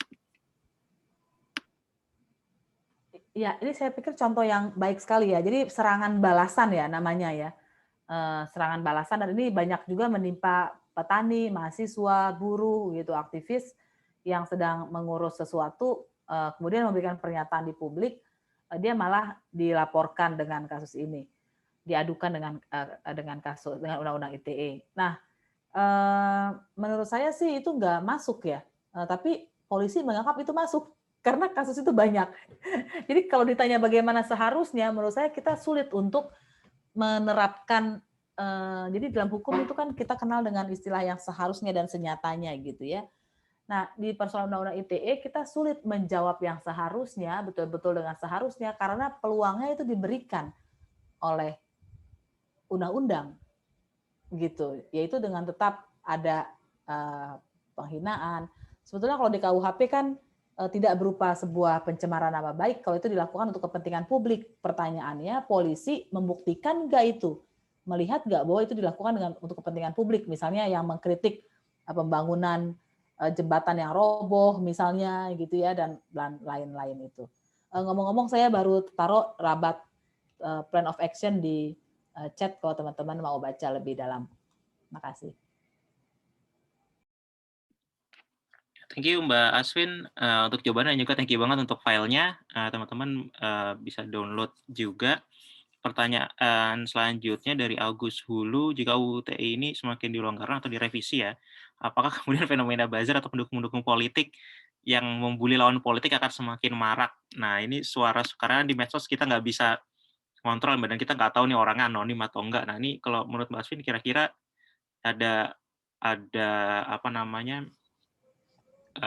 arah kira-kira adakah dampak ke sana kalau misalnya direvisi, terus justru bukan perdebatan lah, pembulian politik di medsos itu justru malah semakin meningkat justru. Ya, yang sudah bisa kita buktikan adanya undang-undang ITE tidak membuat pembulian itu hilang kan, atau berhenti. Jadi pasti dia nggak efektif gitu. Selain pada akhirnya undang-undang ITE ini berpotensi dan sudah dilakukan oleh pihak yang punya kekuasaan, siapapun dia gitu. Jadi cuma tinggal ganti-gantian aja gitu. Nah, karena itu kita harus bikin undang-undang yang adil sehingga siapapun yang menjadi yang berkuasa atau tidak berkuasa, kalau pakai kerangka pertanyaan ini ya, ada lawan politik gitu kan, pasti ada yang berkuasa, ada yang tidak. Dia siapapun yang tidak berkuasa atau berkuasa akan tetap aman gitu.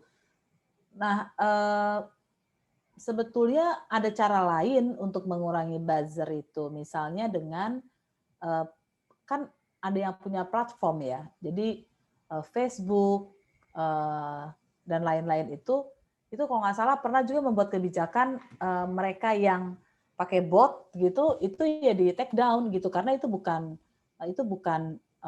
manusia ya, dan itu percakapannya menjadi percakapan palsu.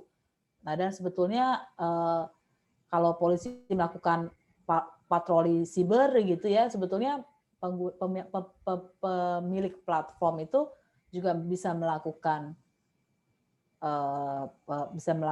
patroli gitu supaya mengurangi hal-hal seperti ini. Mereka bisa sebetulnya, termasuk kan kita sekarang bisa melaporkan kalau ada konten-konten negatif yang sara dan lain-lain ya, meskipun itu juga jadi kemudian karena kanalnya juga teknologi ya, mekanismenya pakai teknologi, dan tidak bertemu muka, pastinya juga bisa kemungkinan ada settingan agar beberapa akun di take down gitu dengan laporan-laporan palsu bahwa dia melanggar protokol penggunaan di siber itu. Itu ya jawaban saya.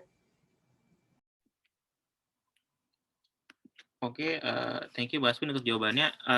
Terkait pertanyaan saya jadi teringat saya waktu itu pernah diskusi juga dengan salah satu teman saya kuliah tentang revisi UTE dan dia bilang, ya generally dia setuju ITE ini direvisi karena banyak pasal-pasal yang karet sebagaimana tadi Mbak Asvin sempat sampaikan di awal pemaparan materinya. Tapi misalnya terkait dengan yang penodaan agama itu, Mbak, penodaan agama dan kesusilaan, kan kita masih ada undang-undang anti pornografi dan mungkin kalau penodaan agama juga masih ada MPR kalau nggak salah Mbak yang apa namanya? PNPS. Iya, sorry, yang terkait dengan penodaan agama. Kalau misalnya seandainya direvisi dan produk hukum itu masih ada, itu dampak kira-kira gimana Mbak? Dan juga gini, kalau argumen teman saya itu apa namanya? Oke, kita revisi nih undang-undang ini, terus tapi kita misalnya masih ada blasphemy law gitu kan, masih ada undang-undang pornografi dan masih ada blasphemy law. Kita yang misalnya pro toleransi, pro keberagaman dan lain-lain, ya apa namanya, justru kita kayak dalam tanda kutip kalau pakai bahasa dia itu kayak ngasih senjata dalam tanda kutip ke mereka, sementara apa namanya alat yang bisa kita pakai untuk mengcounter mereka yang kelompok-kelompok intoleran itu jadi nggak ada kalau misalnya undang-undang ITE ini direvisi. Sementara mereka masih punya alat ya dua itu kan undang-undang pornografi dan undang-undang penodaan agama untuk menyerang orang-orang yang menurut mereka apa namanya yang nggak mereka sukain gitu. Nah itu tanggapan Mbak Asvin terhadap kritik-kritik seperti itu kira-kira gimana tuh? Khususnya kan itu kritik yang dari ya kelompok yang mungkin apa namanya satu bagian dengan kita lah yang pro keberagaman dan pro toleransi yang mereka khawatir nih kalau misalnya ini direvisi tapi kita nggak ngerevisi yang lain itu ya bisa-bisa justru mereka yang justru lebih banyak nyerang kelompok-kelompok yang intoleran sementara kita nggak bisa counter kelompok-kelompok yang intoleran itu. Ini perspektif yang menarik ya, argumen yang menarik dan argumen yang saya bisa pahami, tapi menurut saya tidak akurat kalau dari datanya. Pertama, orang yang kena penodaan agama gitu atau penodaan agama yang diperluas dengan undang-undang ITE itu makin banyak. Sebentar lagi YLBHI akan launching laporan penodaan agama selama 12 bulan tahun 2020 dan kami sudah launching yang untuk 5 bulan sebetulnya dari Januari sampai Mei, tapi ini akan lebih lengkap dan datanya itu mencengangkan bahwa korban-korbannya semakin muda. Kenapa? Karena itu adalah pengguna media sosial. Tadi misalnya memplesetkan lagu, apa namanya bercanda gitu ya, dan mereka sama sekali nggak ada pikiran niat dengan sengaja menghina menodai agama tuh nggak ada gitu. 16 tahun ditangkep, 17 tahun, mengerikan sekali datanya, dan itu semua pakai undang-undang ITE gitu. Jadi argumennya itu nggak kena sama sekali dari fakta. Nah, kemudian kalau jadi justru sebetulnya penggunaan pasal-pasal 156A di KUHP itu berkurang ya untuk soal peran agama yang lebih banyak pakai undang-undang ITE. Kemudian senjatanya apa? Sebetulnya itu yang saya pikir, saya bilang tadi, seharusnya negara itu segera membuat pasal-pasal hate crime, hate speech gitu. Dan kita tidak bisa merespon kesalahan dengan kesalahan yang lain. Karena pasti tetap akan salah gitu, pasti akan pada akhirnya dia akan melenceng dan akan menimbulkan korban yang lain lagi. Tadi saya katakan tadi yang anak-anak muda itu di 20-an gitu ya, YouTubers yang masuk penjara gitu gara-gara dia cuma bercanda kelewatan ya, bercanda kelewatan itu kan kelewatan atau enggak tuh tergantung rasa humornya kita ya. Gitu, karena satu daerah dengan daerah lain akan sangat berbeda penerimaannya, orang dengan latar belakang tertentu dengan latar belakang yang lain akan berbeda juga melihat sesuatu. Misalnya saya punya kecenderungan nggak pernah tersinggung tapi juga nggak cepat ketawa gitu ya, jadi datar aja gitu kan. Orang mau ngapain menghina saya sih nggak merasa terhina, santai aja, tapi juga nggak cepat ketawa. Tapi ada juga orang yang dia cepat ketawa, dia cepat marah gitu ya. Nah, jadi kita nggak bisa menggunakan ukuran-ukuran yang absurd kayak gitu, yang tidak pasti sebetulnya, yang orang bisa masuk penjara tergantung dari penerimaan orang, ya kan gawat itu. Karena kecelakaan kebetulan ketemu orang yang cepat marah, kita masuk penjara, besok-besok enggak, selamat gitu. Nasib kita tahu dari mana dia cukup mudah tersinggung atau enggak, itu berbahaya sekali. Jadi menurut saya argumen itu bisa dipahami tapi nggak tepat gitu. Oke, thank you. Sorry Mbak, satu lagi mungkin, sorry kalau misalnya apa namanya, saya kurang belum nangkap terkait dengan TAP MPRS ya dan Undang-Undang Pornografi. Kalau misal untuk aspek kesusilaan dan penodaan agama yang di UU ITE itu kalau misalnya saya direvisi tapi dua undang-undang itu masih ada, terus kira-kira prospeknya gimana Pak? Apakah masih tetap ada dampak yang berubah juga atau ya kan bisa dijerat pakai undang-undang dan produk hukum yang lain juga gitu Mbak?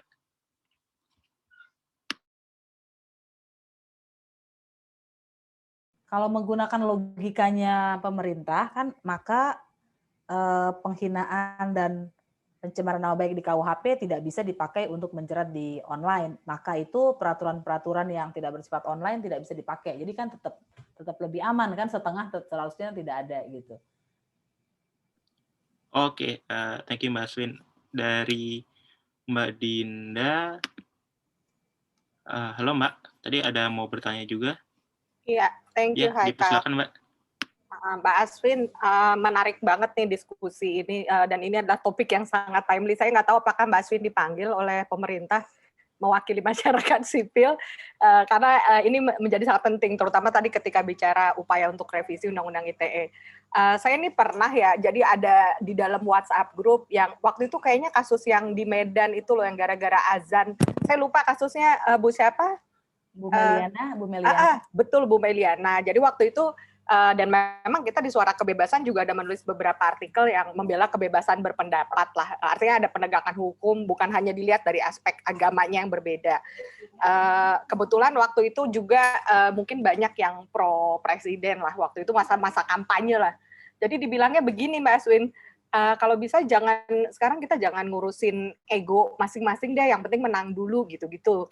Saya tuh yang cuma berpikir, dan ada yang dibilang ini tuh jangan sampai presiden itu jangan sampai presiden itu mencampuri hukum gitu, jangan sampai intervensi. Nah ini kan menarik ya, jadi kesannya gini, ketika presiden tidak mengatakan apa-apa, itu sebenarnya benar dianggapnya, karena ini kan independen hukum, tidak boleh ada intervensi. Tapi di sisi lain buat saya, seharusnya pemerintah itu punya posisi bahwa maksudnya gini, dia tidak mengintervensi proses hukum, tapi harusnya ada statement gitu bahwa kita tidak akan mentolerir adanya intoleransi, baiknya proses ini diteruskan gitu. Tapi bahkan kita tidak bisa berdiskusi untuk hal yang berbeda itu Mbak Aswin, karena dianggapnya kalau tadi misalnya Mbak Aswin bilang kita doronglah pemerintah, karena kalau pemerintah ngotot biasanya jalan, dan memang terjadi ya di beberapa undang-undang, kalau ngotot cepat lah.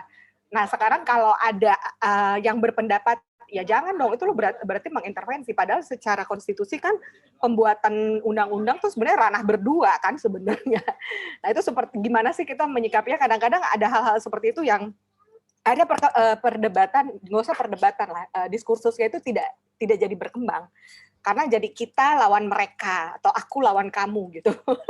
Seperti itu, di derajat mana kita bisa mengatakan itu adalah intervensi eksekutif terhadap proses, atau di sisi mana kita bisa mengatakan ya ini sebenarnya adalah positioning lo gitu ketika berbicara tentang kebebasan berpendapat atau perlindungan HAM. Thank you. Oke, terima kasih Mbak. Ini menyentuh yang dasar ini. Jadi dimanapun bohong kalau tidak ada politik penegakan hukum. Jadi ada undang-undang, ada pasal, ada penegakan hukum, dan ada politik penegakan hukum. Gitu. Contohnya apa? Kita bisa lihat tuh nanti pada setiap masa presiden dari Soeharto misalnya, berapa orang yang dihukum dengan pasal penghinaan kepada presiden. Kan pasalnya terus-terusan ada di KUHP. Gitu, kecuali nanti sesudah putusan MK ya lain soal. Nah itu kan menunjukkan politik penegakan hukum atau penodaan agama tadi yang kita bicarakan. 156A itu terus-terusan ada sejak ada PNPS 1 tahun 65.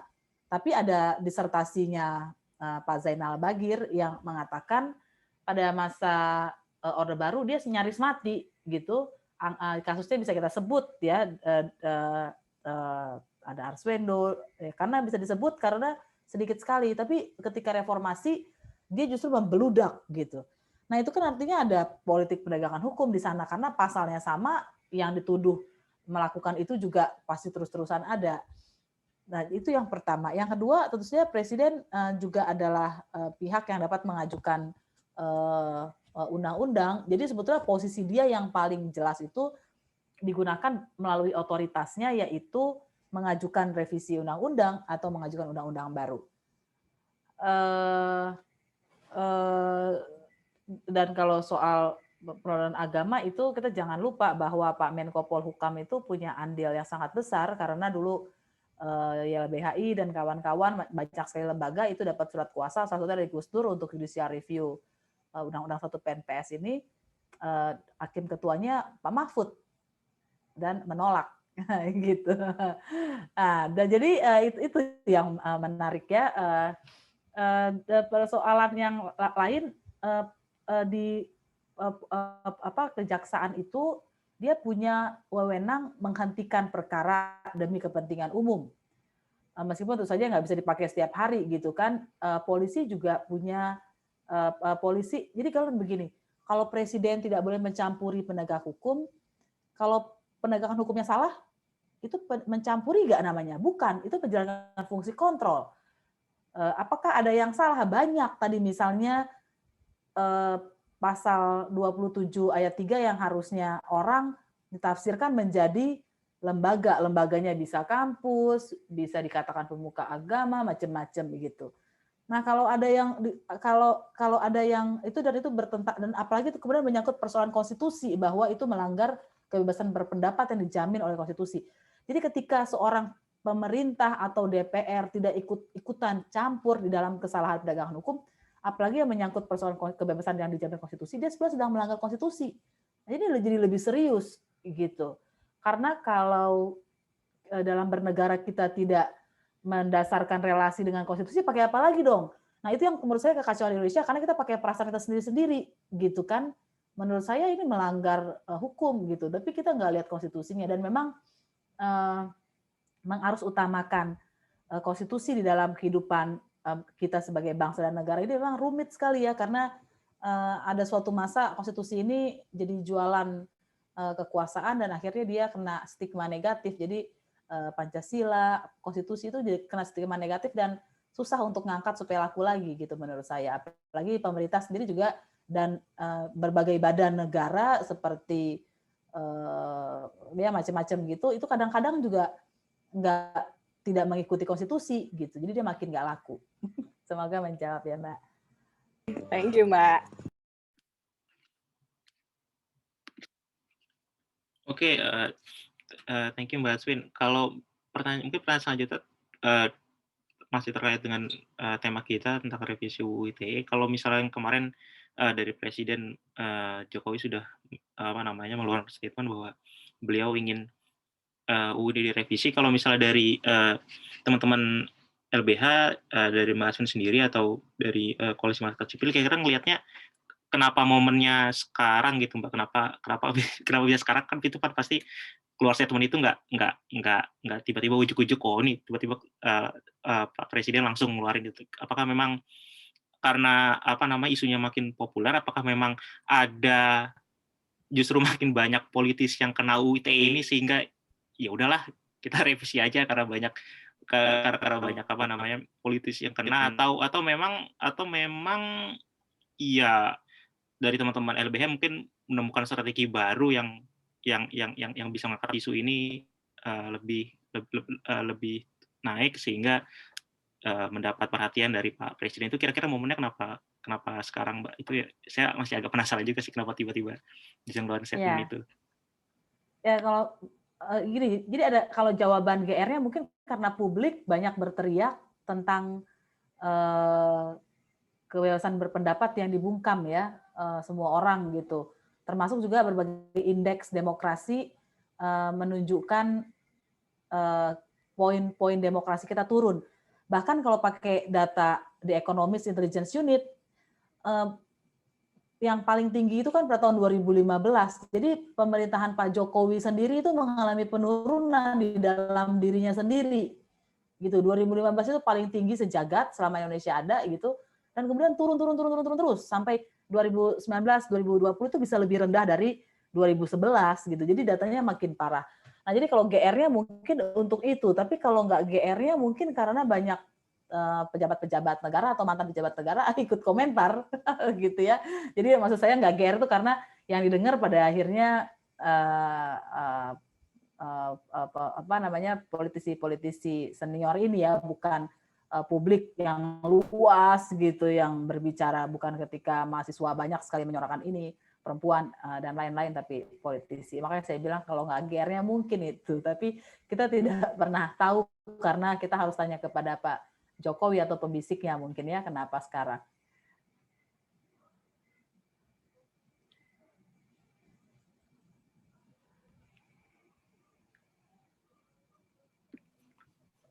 Coba kita lihat, wah ini belum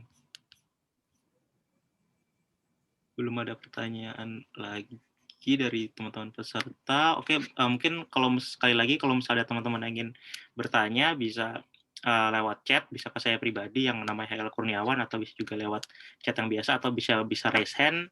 Nanti kalau raise hand bisa bertanya langsung ke Mbak Asvin atau menyampaikan opini atau pendapatnya terkait tema diskusi kita malam ini terkait dengan revisi Undang-Undang Informasi dan Transaksi Elektronik. Iya Mbak, ya kalau dengar jawaban Mbak Asvin tadi ya bisa dua-duanya dan dan kalau misalnya seandainya ada pembisik tertentu ya mudah-mudahan kalau saya pribadi sih ya selama bisa gol ya mudah-mudahan bisa gol ya sudah sih. Mau ya meskipun itu agak menyedihkan tapi ya at least kalau misalnya hasilnya ada ya semoga aja bisa segera direvisi gitu kan. Ya. Undang-undang ITE ini. Semoga ya.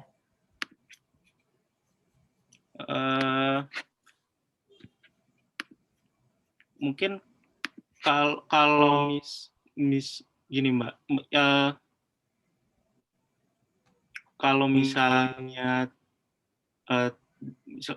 dari teman gimana saya ngungkapin? Kalau tadi misalnya Mbak Asvin pernah bilang di pertanyaan yang sebelumnya bahwa memang banyak aspek dari undang-undang ini yang masih layak untuk dipertahankan gitu, terutama aspek-aspek yang penipuan itu kan, misal orang menipu di internet, orang yang apa namanya justru itu menjadi dalam tanda kutip diabaikan gitu kan Mbak. Apa namanya, sementara fokusnya ini masih ke pasal 27 tadi yang sangat bermasalah. Ini pasal-pasal karet lainnya yang orang kritik biasa terus tiba-tiba ditangkap dan lain-lain. Nah, kalau misalnya tadi kita udah bahas dari aspek politiknya, dari aspek di DPR, kalau misalnya dari penegakan hukumnya sendiri, kalau misalnya ini direvisi dan memang yang pasal-pasal karet itu misalnya dihapus gitu kan, sehingga memang yang ada yang memang dalam tanda kutip secara hitahnya ini kembali untuk melindungi kita di dunia maya, mencegah penipuan, mencegah apa namanya pencurian lewat internet dan lain-lain. Kalau misalnya direvisi ya, dari aspek penegakan hukumnya, menurut Mbak Asvin apakah positifnya pasti apa namanya akan semakin sedikit orang dikriminalisasi, tapi aspek-aspek lain dari UU ITE yang berguna apakah akan menjadi lebih diperhatikan oleh para penegak hukum, atau nggak ada dampaknya juga tetap diabaikan juga gitu Mbak. Kan ini kan justru yang nggak kalah pentingnya selain kita mencegah kriminalisasi terhadap apa namanya orang-orang yang dia hanya mengkritik aja, tapi orang-orang yang jadi korban di internet ini juga korban penipuan dan korban hacking dan lain-lain ya juga harus dilindungi juga gitu Mbak. Ya, ini pertanyaan yang keren, penting ya. Karena begini, ini menunjukkan bukti politik penegakan hukum yang saya bilang tadi. Jadi pasalnya ada kan, Tapi kenapa fokus perhatian pada urusan-urusan yang menyangkut kebebasan berpendapat? Tetapi masalah pinjaman online yang membuka data pribadi orang ke sana kemari itu tidak mendapatkan perhatian yang cukup dari penegak hukum. Kenapa saya bisa mengatakan? Karena salah satu LBHI yaitu LBH Jakarta itu menangani pengaduan banyak sekali dari korban pinjol ini, pinjaman online. Gitu. Dan susah sekali gitu, nyaris kayak jalan buntu mengurus ini. Kami juga waktu itu mendapatkan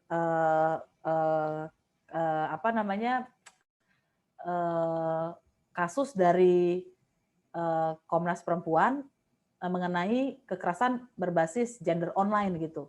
Dan itu juga susah setengah mati gitu ngurusnya. Nah, ini yang saya sebutkan contoh baik sekali dari politik penegakan hukum, bahwa pasalnya ada, perhatian pemerintah, perhatian polisi itu bisa hanya pada pasal-pasal tertentu. Dan sebetulnya fungsinya diperingatkan oleh DPR, oleh Presiden ya di sini gitu. Jadi itu bukan mencampuri penegakan hukum kan sebetulnya. Nah, jadi menurut saya kalau selama politik penegakan hukumnya masih mengabaikan meskipun pasalnya ada, ya dia tetap akan begitu ya. Kita perlu mengingatkan juga nih kepada publik apa yang disebutkan oleh kepada polisi, apa yang disebutkan oleh Mas Haikal, bahwa banyak penipuan di situs-situs belanja online, seperti juga kekerasan berbasis gender online dan lain-lain, dan itu perlu mendapatkan perhatian yang lebih banyak daripada sekedar ngurusi kebebasan warga. Demikian. Thank you Mbak Aswin. Masuk lagi pertanyaan dari Ara. Ini misalnya ada orang menyatakan dirinya enggak beragama atau ateis, terus lantas ada yang nanya kenapa Anda memilih tidak beragama, terus dia jawab ya dengan membuka dalam tanda kutip apa yang dianggap sebagai aib atau ketidaksukaan dia terhadap agama dia yang sebelumnya tertentu. Nah, ini apakah akan kena UU ITE juga? Feeling saya sih kalau yang sekarang kena kayaknya Mbak ya. Iya, jadi kalau saya jadi polisi, saya bilang nggak kena. Tapi karena saya bukan polisi dan melihat kasusnya, itu akan kena pada umumnya.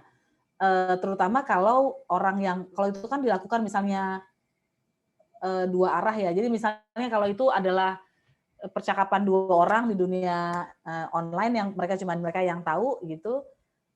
Kalau yang satu melaporkan, itu kemungkinan bisa kena itu kalau melihat kasus-kasus penodaan agama selama ini ya.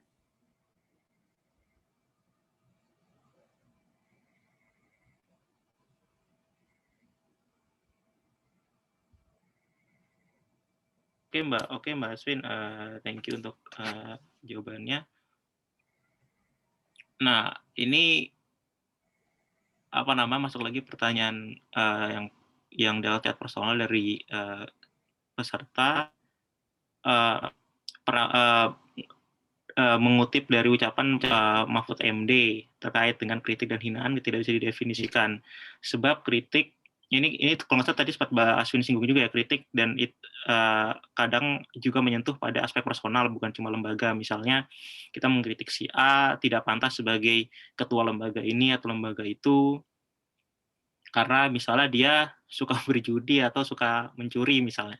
Nah, ini masuk ke kritik atau menghina personal, karena bagi bagi saya kritik dan menghina itu tipis banget bedanya, dan semua tergantung perspektif orangnya itu sendiri. Iya, jadi sebetulnya sih secara umum ya, yang benar itu kalau kritik itu menyangkut jabatan publik, dia nggak pas gini-gini, itu sebenarnya bukan menghina.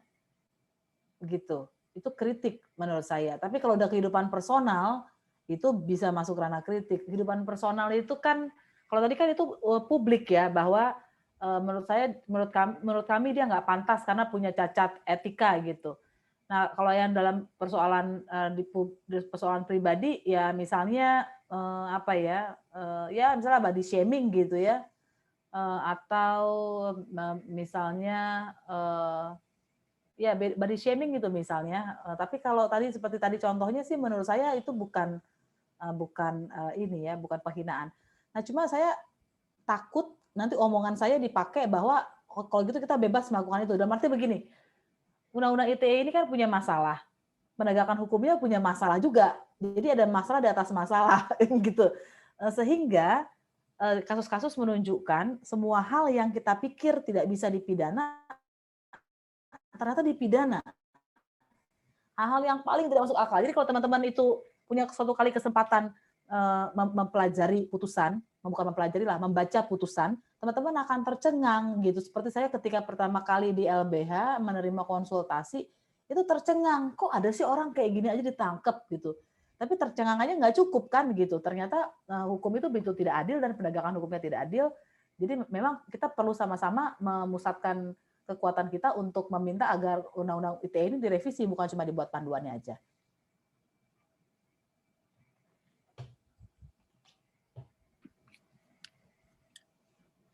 Oke, thank you Mbak Asvin untuk jawaban untuk atas pertanyaan yang tadi.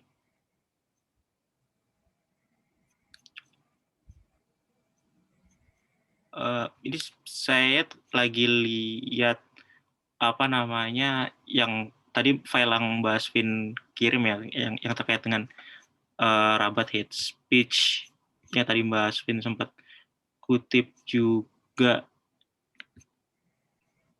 Ini berarti bentuknya hanya report ya Mbak, yang rabat hate speech ya, report dari lembaga HAM PBB ya? Itu atau dia namanya bentuknya soft law, jadi itu sorry Mbak, sorry kepotong. resolusi ya. Jadi dia resolusi. Kita biasa sebut soft law gitu ya. Soft law itu ya semacam kalau yang hard law itu kan yang konvensi, yang perjanjian ditandatangani. Kalau ini dia tidak perlu ditandatangani, ini semacam panduan-panduan norma dari PBB yang benar begini loh gitu. Oke. Berarti dia statusnya beda dengan ICCPR yang memang dia diratifikasi secara resmi gitu kan Mbak? Beda. Oke, ingin bertanya lagi ke Mbak Asvin dari Mas Arief Budiman terkait dengan perbuatan menuduh suatu hal di kolom komentar yang sudah banyak yang menjadi korban. Misalnya dengan atas nama pasal pencemaran nama baik, padahal kolom komentar di media sosial menurut saya bukan ruang publik, melainkan ruang terbatas karena perlu tindakan tambahan atau klik untuk mengakses kolom komentar. Bagaimana tanggapan Mbak Asvin terhadap hal tersebut? Nah ini mungkin kalau misalnya boleh saya tambahin, kalau nggak salah pernah juga ada kasus, kan kalau misalnya kita nge-post di Facebook kan kita bisa milih kan Mbak, kita nge-post itu di friends aja atau di public. Ada orang saya curhat bla bla bla bla bla bla, dia hanya di friends-nya aja, kebetulan mungkin ada teman dia yang iseng di screenshot, disebar, dan ternyata orang ini kena gitu. Itu gimana itu Mbak untuk menyikapi hal-hal yang kayak gitu? Itu kan jadi ruang publik dan ruang private-nya jadi batasnya nggak jelas dan kabur banget. Iya, jadi sebelum saya Oke. Jadi sebelum saya jawab ke pertanyaan itu, mungkin perlu ada beberapa hal yang perlu kita bahas ya supaya makin tajam. Betul sekali bahwa ruang publik dan salah satu yang tidak bisa dipahami adalah ruang termasuk oleh penegak hukum adalah ruang privat dan mana ruang publik. Yang kedua yang kami amati adalah tentang siapa yang membuat dan siapa yang menyebarkan. Masih ada beberapa pandangan di penegak hukum dalam beberapa kasus ketahuan bahwa polisi selalu cenderung menganggap yang menyebarkan adalah, yang membuat adalah yang bersalah sehingga konten itu tersebar. Padahal kan belum tentu, gitu ya. Bisa dia membuat saja tapi dia tidak menyebarkan. Ada yang dia tersebar seolah-olah dari akun dia, tapi sebetulnya dia dibajak. Karena itu sebetulnya kan perlunya forensik digital itu kan untuk itu ya, untuk melihat apakah betul-betul dia yang menyebarkan atau bukan, gitu ya. Nah ini persoalan yang berulang-ulang, meskipun kalau soal yang menyebar dan membuat, kalau kita panggil ahli dari Kominfo, mereka akan membenarkan ini. Cuma pertanyaan saya, berapa banyak orang yang tahu untuk meminta Kominfo menjadi ahli gitu. Itu juga pada akhirnya kan akses kepada pengetahuan bahwa Kominfo bisa memberikan keterangan terkait ini. Nah, kemudian soal penghinaan tadi ya, kan dalam penjelasan dikatakan penghinaan itu sebetulnya menginduk kepada penghinaan yang ada di KUHP, dan di KUHP kan jelas sekali bahwa serangan itu, tuduhan itu, penghinaan itu supaya diketahui umum. Dan saya sepakat gitu bahwa masalah utama adalah sebetulnya penegak hukum juga gagap dalam melihat membedakan ruang publik dan ruang privat gitu ya. Celaka banget gitu. Jadi saya sepakat. Jadi banyak misalnya tadi settingannya untuk tidak bisa dilihat publik, ya kenapa jadi tersinggung dan kenapa jadi masuk ke persoalan pencemaran nama baik yang ada di ruang publik gitu. Cuma kan lagi-lagi masalahnya kita bukan polisi, itu persoalannya kan. Oke, thank you Mbak Asvin. Pertanyaan lagi dari Dwi Sunaryati.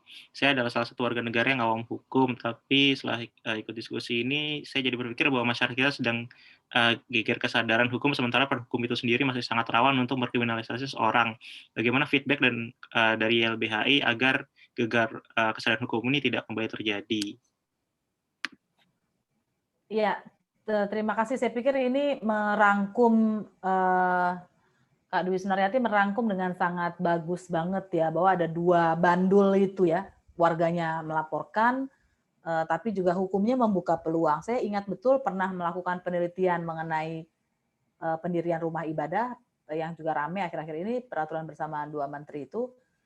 Ini di daerah timur ya. Kemudian mereka mengatakan kami itu punya kebijaksanaan lokal bahwa kalaupun berbeda agama, ya dia bisa membuat di kepulauan gitu, ini bisa membangun rumah ibadahnya masing-masing dan bahkan kita saling membantu gitu. Tapi kemudian dia bilang akhir-akhir ini agak berubah.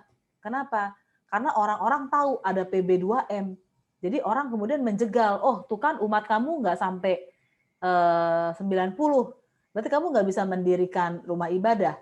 Jadi sebetulnya aturan hukum itu bisa memberikan inspirasi positif, dia bisa memberikan inspirasi negatif, dan bahkan bisa merusak toleransi atau kebiasaan yang sudah baik-baik aja di masyarakat gitu.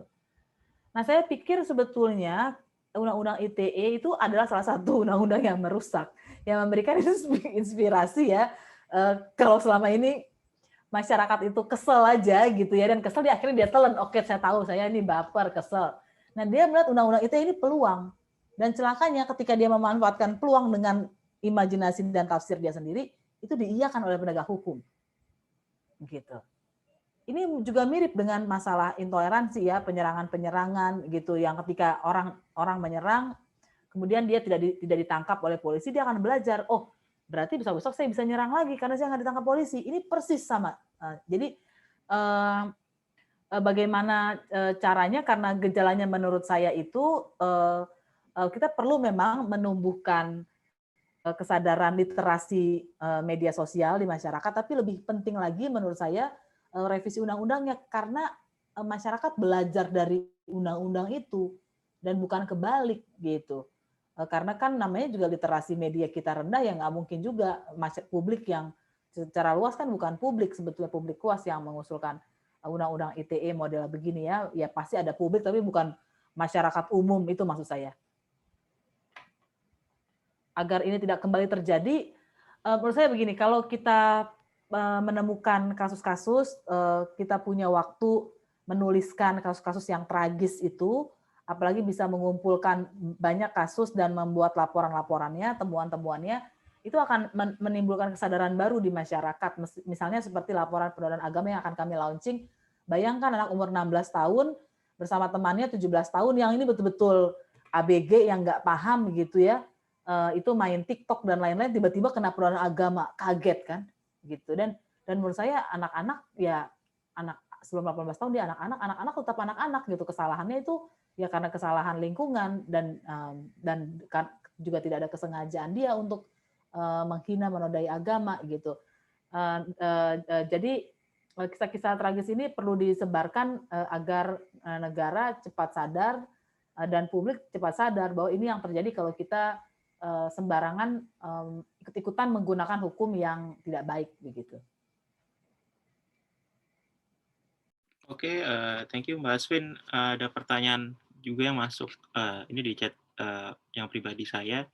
Dari salah satu peserta, saya mengakui bahwa UU ITE ini mengandung banyak masalah khususnya di negara demokrasi. Tapi di sisi lain, menurut Mbak Aswin, bagaimana dengan ujaran dan pernyataan yang mengganggu ketertiban umum? Misalnya dulu kan pernah ada ajakan rush money dari salah satu ormas, tidak pernah disebutkan namanya.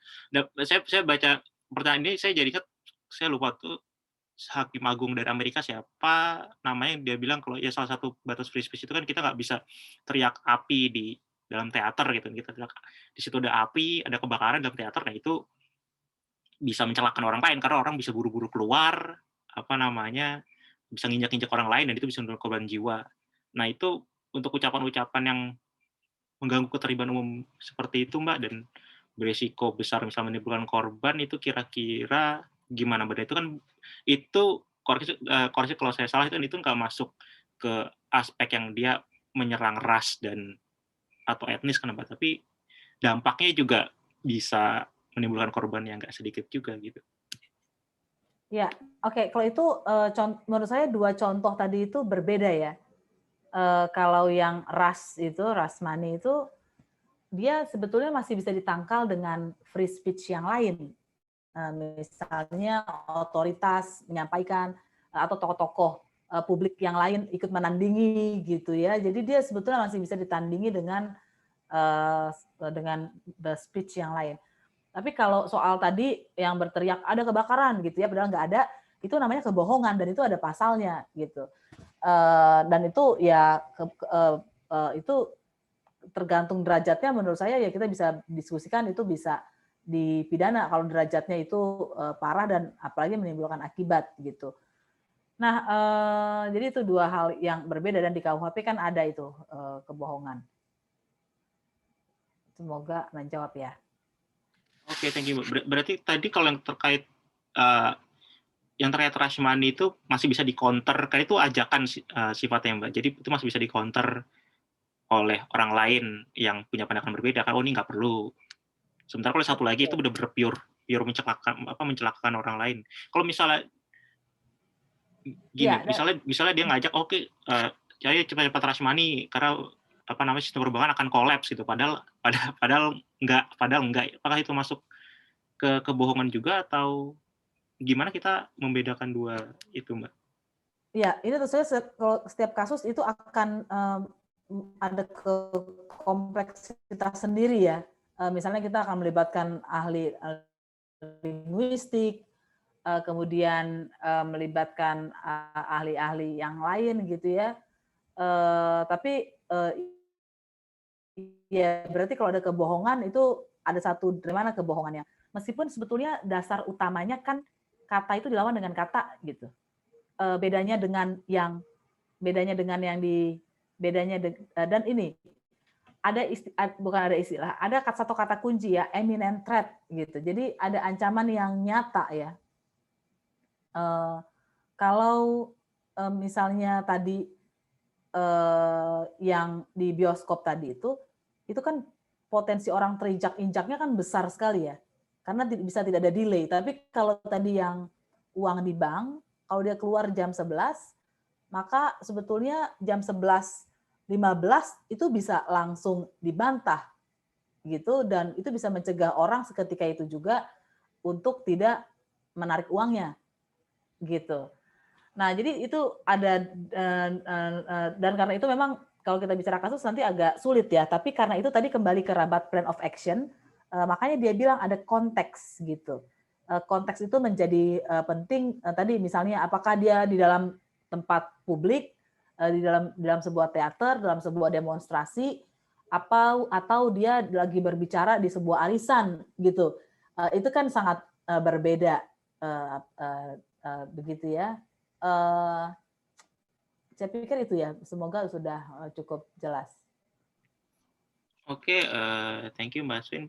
Mungkin pertanyaan dari Agus Hulu, apakah sudah ada usulan teks yang menurut Mbak Aswin atau teman-teman LBH lebih tepat untuk mengganti yang saat ini ada di Undang-Undang ITE yang tentunya bermasalah, agar harapan yang disampaikan Mbak Asvin pada rencana revisi undang-undang ini bisa dapat segera tercapai.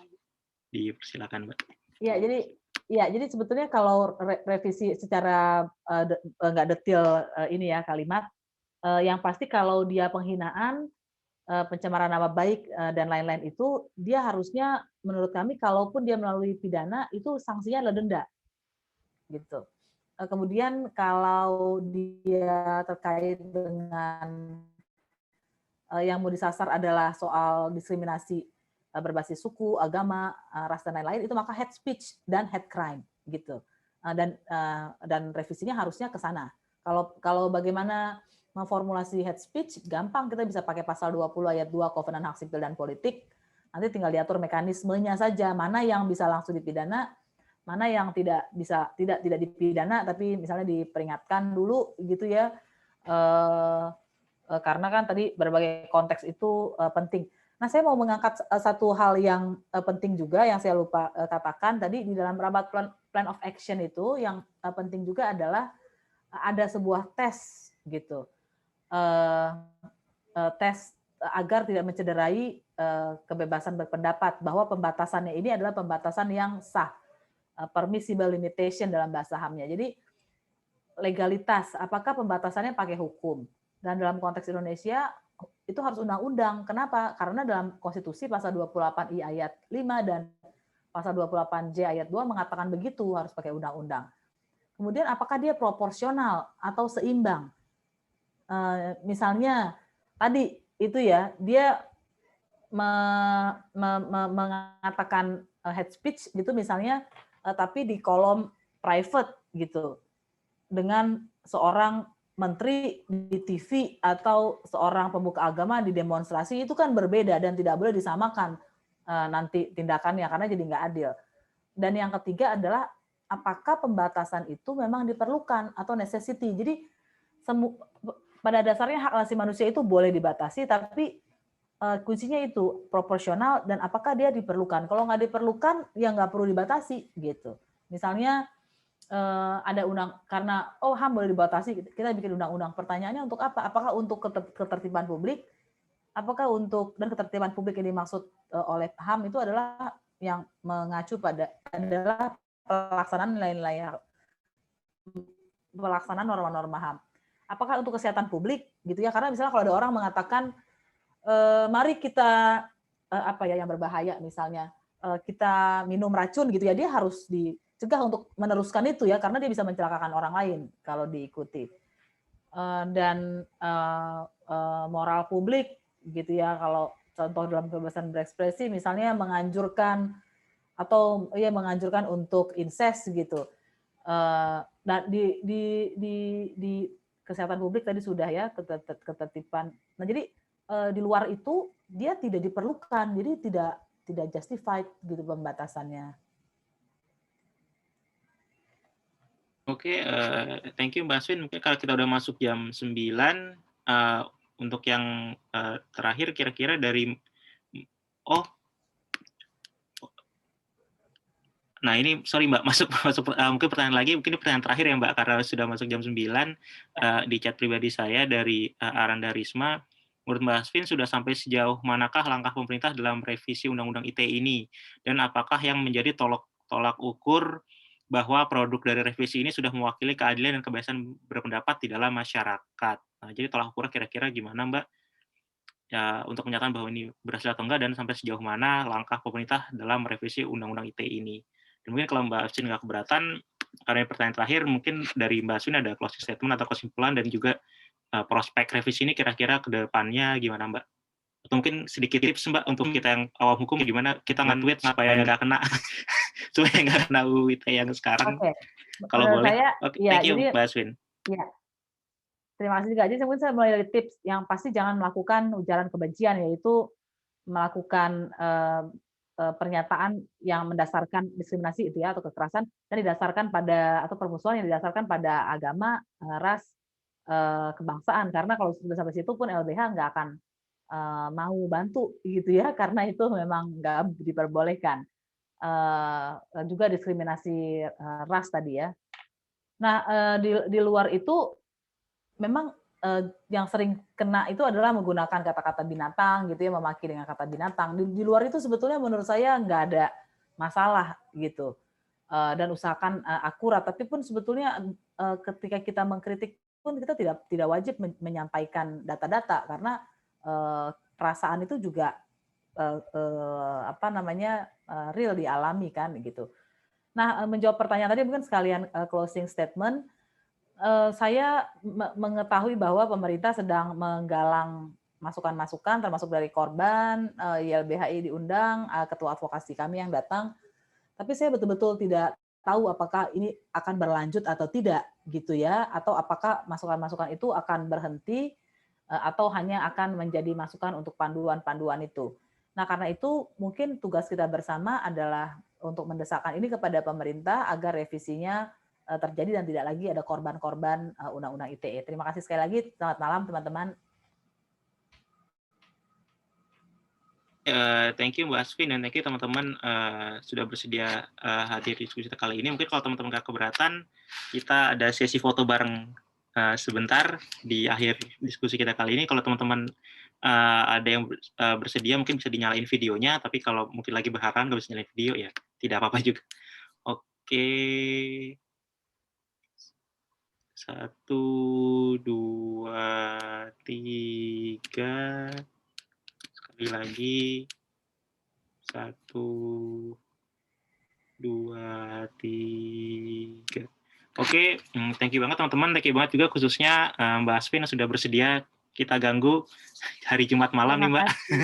Besok hari Sabtu untuk di diskusi kita kali ini. Thank you banget juga teman-teman sudah bersedia hadir di diskusi kita kali ini. Diskusi Suara Kebebasan kita bisa rutin tiap 2 minggu sekali, tiap hari Jumat. Jadi nanti ada lagi 2 minggu lagi, tanggal 19. Kalau saya nggak salah ingat tanggalnya, dan pasti akan selalu kita infokan di, ya betul, tanggal 19 Maret 2021, dan untuk info itu pasti akan kita selalu share di medsos kita, ada di bebas.id, di Twitter, terus juga ada di Suara Kebebasan di Instagram, terus Suara Kebebasan juga di Facebook, dan kalau teman-teman yang masih aktif di Line, kita juga ada official Line, dan kita pasti akan selalu share infonya kalau ada diskusi-diskusi selanjutnya. Thank you banget Mbak Asvin untuk waktunya dan pemaparan materinya, dan tadi sudah nge-share materinya juga. Thank you banget Mbak, dan thank you banget juga teman-teman yang sudah bersedia melakukan waktunya di diskusi kita kali ini. Thank you. Sampai jumpa dan semoga semua selalu sehat. Terima kasih. Terima kasih. Terima kasih juga Mbak Adinda semua. Pamit. Ayo, thank you Mbak. Sukses selalu buat LBH. Ya, salam sehat. Amin, terima kasih.